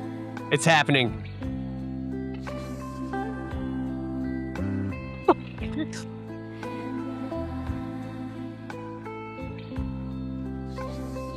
Oh yeah, I don't know why it's doing. Oh. Whoa. What the fuck? Whoa. No idea. Okay, The so I fuck have a was question. that? I have a Yeah. question. Oh God. What the fuck was he doing at the end there? The way he was just, it looked like he was like beating it or something, and just making That's what straight I thought, eye contact, too. or like shitting himself. Oh man. Dude, fucking okay. So James. this dude, for some fucking reason, you have Sherilyn. It is Sherilyn, right? Mhm. Yeah, you have Sherilyn and you have Laura Flynn Boyle, and that's Donna and that's Maddie. But Sherilyn, the girl that plays Maddie, is actually Laura's. She's not actually Laura Palmer, but she's Laura Palmer's cousin, who just Yeah, same looks actress exactly that like. plays cousin and Yeah. But Okay. for some fucking reason, everybody likes James. All the chicks and women in Yeah. fucking Twin Peaks like James. And this dude is the most like one fucking note guy. yeah. And you miss the one part that made that scene so fucking worth it. Because they cut it out. Oh shit. What did I You when she remember runs out of the room? when she gets so mad and runs out of the room and he goes after her? Yeah, I forgot about that. Damn. Oh man, like Could have found another one. The fucking tone deafness, the way he's sitting with the guitar, and then the fucking sound. Like, what the fuck? The fucking just the way The he's thought his just face was like jerking off too, yeah. no, but not even that, just the way he's singing, the confidence, and they're all like, "Oh my god," like swooning, and I'm like, this man could shit on a stick, and they'd be like, "Oh my god, Yeah. He's dreamy. They all it's think so he's dreamy. solid." See that? There's a piece of corn.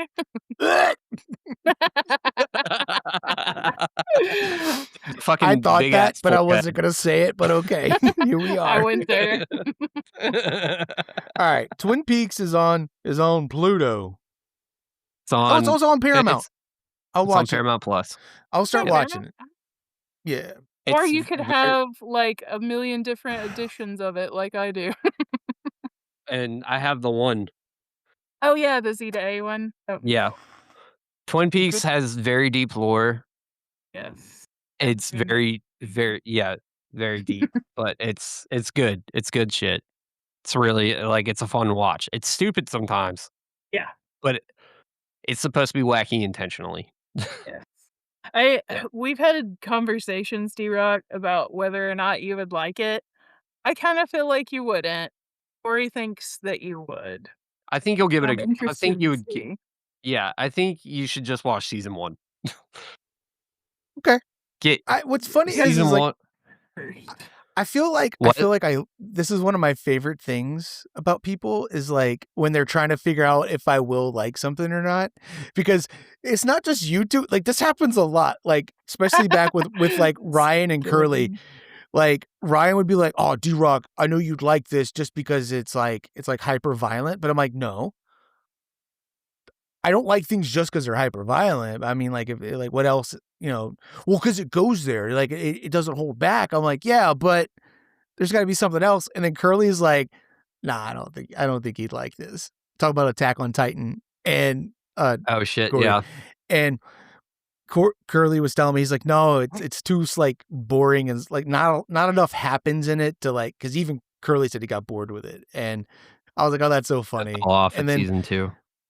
there's even been times where like Corey will be like, "Oh, you really like this," and then I watch it or listen to it or whatever. I'm like, just because Not there's for like me. Yeah. there's like an aspect of something there that you know about me that I'd like, necessarily doesn't mean I'll like the whole thing. You know what I mean? Like, but I Yeah. love this because like it also people brings things to the table. I'm like, all right, let's go. Yeah. Let's go. I think there's 2 things I think you're gonna hate for 100% fact. Andy and James. Oh, Andy James. Well, I mean, I'm a whole damn town. now Love Andy. I hate Now, Andy slandered. is this coming from a standpoint of like you think I'm just not going to like those characters, or do you think that those characters will ruin the show for me? Because that's No, two I different know- things. I know 100% you will fucking hate these characters. Okay, but will See, that and I ruin kinda my see experience? I kind of see it like it'll ruin your experience because of the acting. Why I Yeah. think you won't like Twin Peaks is because the acting is fucking batshit crazy sometimes. Like, Yeah. Well, isn't that the charm of the show of like what Yes. David? it's a big part of it, I would So say.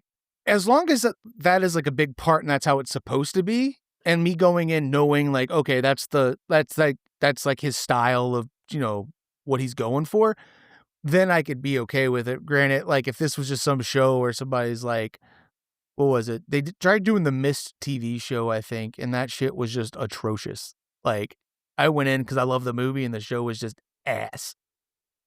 I think if you really want to prep yourself for it, there are 2 movies you need to watch. Mulholland Drive and I think Blue Velvet. Because Mulholland Drive is technically a spinoff of Twin Peaks. I think I And should just go then- in and just watch the show because I've always had an interest. And what's funny is I had told Alyssa this before. I don't think it was on the pod though, but I told her it's one of those things because you're here, so I could give you shit. Where like I think I saw it on Paramount, actually, now that I think about it. And I was like, I want to give that a shot. I'm going to give that a shot. And then I found out that Alyssa really liked it. And right around the time of me seeing that, I saw you making posts about it, Corey. And then I was like, God fucking damn it. I'm like, this is going to be another show I got to watch in secrecy, because the moment I start talking about it, he's going to be like, oh, hey, did you get to the part when so-and-so did this? Or did you get to that part? Dude, it's all downhill from there. And I'm like, oh my God. At that point, my brain's going, and I'm like, all right, I'm context clues. I've figured it out already, and I'm like, show's ruined. Not gonna do that with this. Yeah, you won't figure. There's literally no way you Figure can shit figure out this at out. all.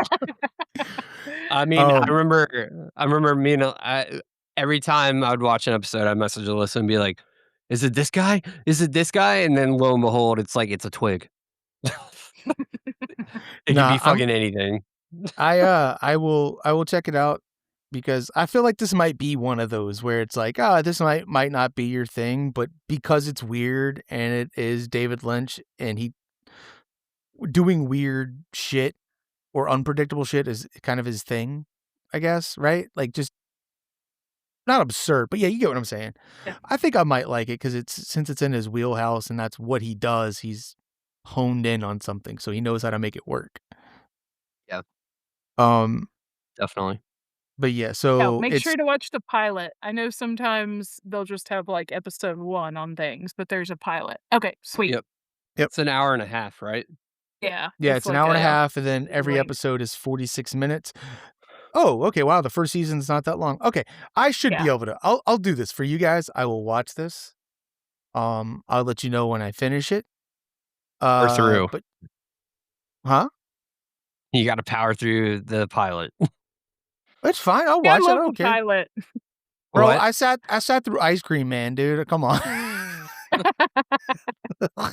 Oh, I just got a message. I gotta go. Okay, well, yeah, you could bounce, and her and I will wrap it up, because I do have a thing I need to ask her as well.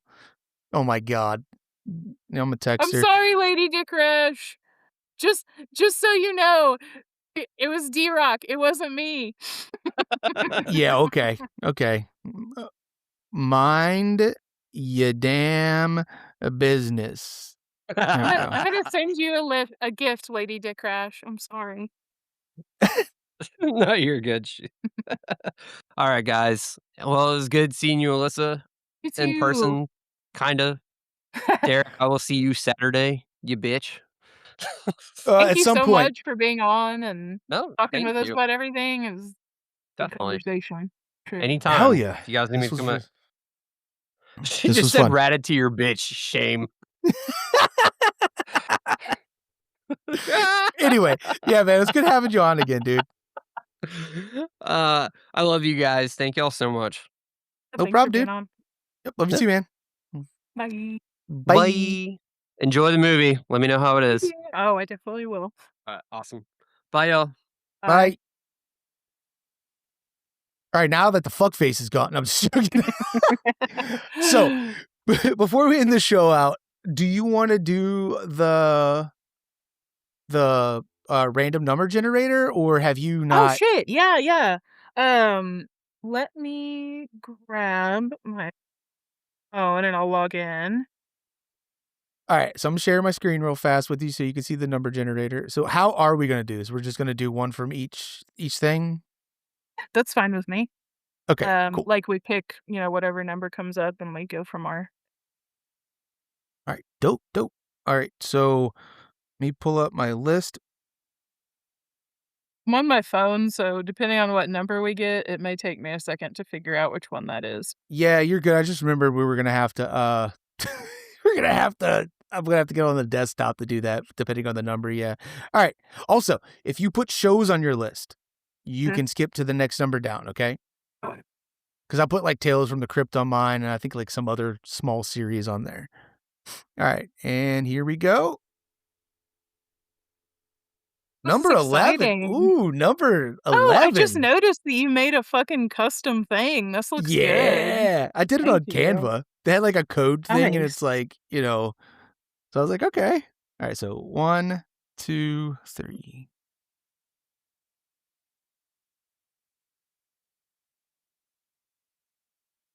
Okay. Let me make sure that's right.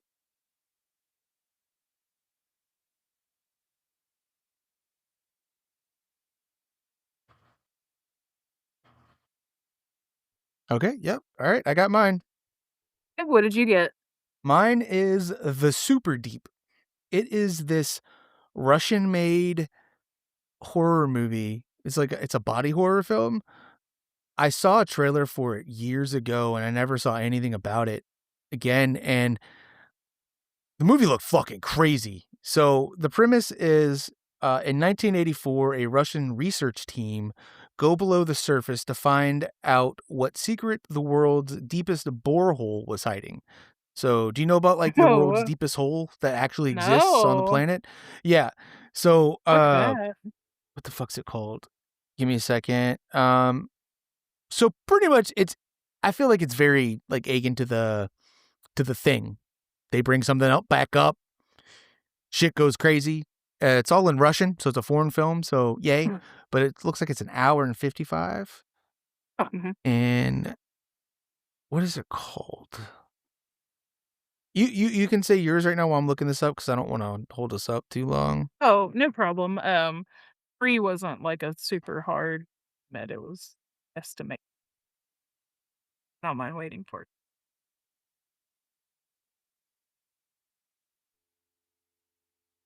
Okay, yeah, it's just called the Cola Super Deep I've never heard of that, Borehole. but that's fucking scary. Yeah.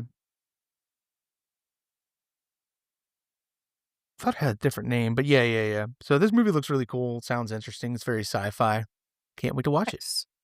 Nice. I got one from 2004 called Innocence. Um, it says, "At an unusual private school for girls, new students arrive in coffins, and when night falls, the older girls are given mysterious, life-changing lessons."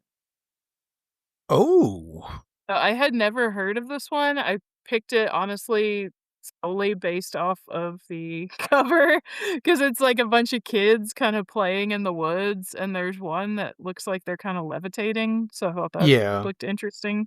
So it's from 2004. It is also 2 hours.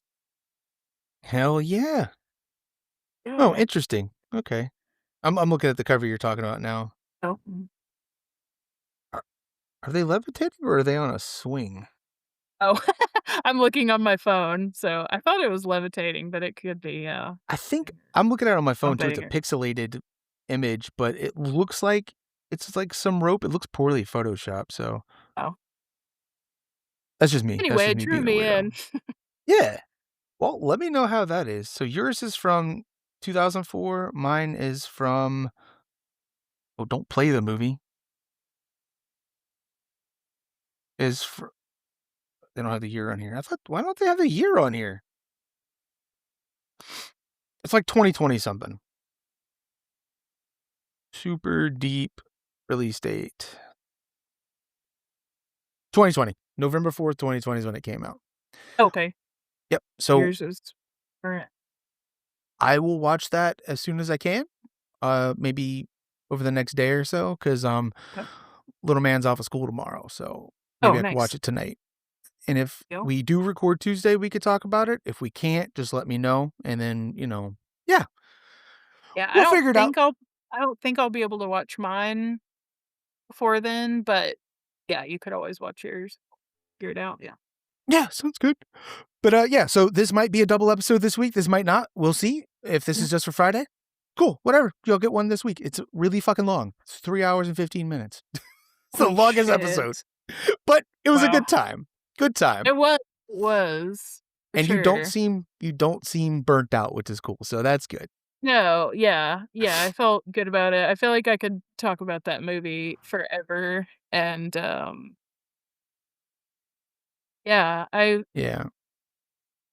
I'm gonna see Matthew tonight, so I'm like, I'm gonna talk about all this again with him. I'm like, let's dissect every detail of this movie. Yeah. I might try to go see it Tuesday when it's cheaper. If not, I'll just wait till it comes to streaming and watch it then to get its views. But yeah, I don't want to ramble too much. I know you wanted to get out of here so you can kind of like decompress a little bit before you have to go be social again, which I completely get. Yes. But yeah, thanks for doing this. Thank Yeah, thank you. you, Corey, aka Dick Rash, for doing this. And Yeah, that was a lot of fun. Also, Aaron Dunn for the compliment. Appreciate it, my dude. Yes, thank you. If you want a sticker, hit one of us up or hit Corey up, and I'll give him one to give to you. We'll get it to you somehow. But go follow us on Instagram at the Nightmare Signal Podcast, with the Nightmare Signal Pod on Instagram. Send us an email at thenightmaresignal@gmail.com. But yeah, until next time, my dudes. Deuces. Till next time. Bye. Adios, turd nuggets.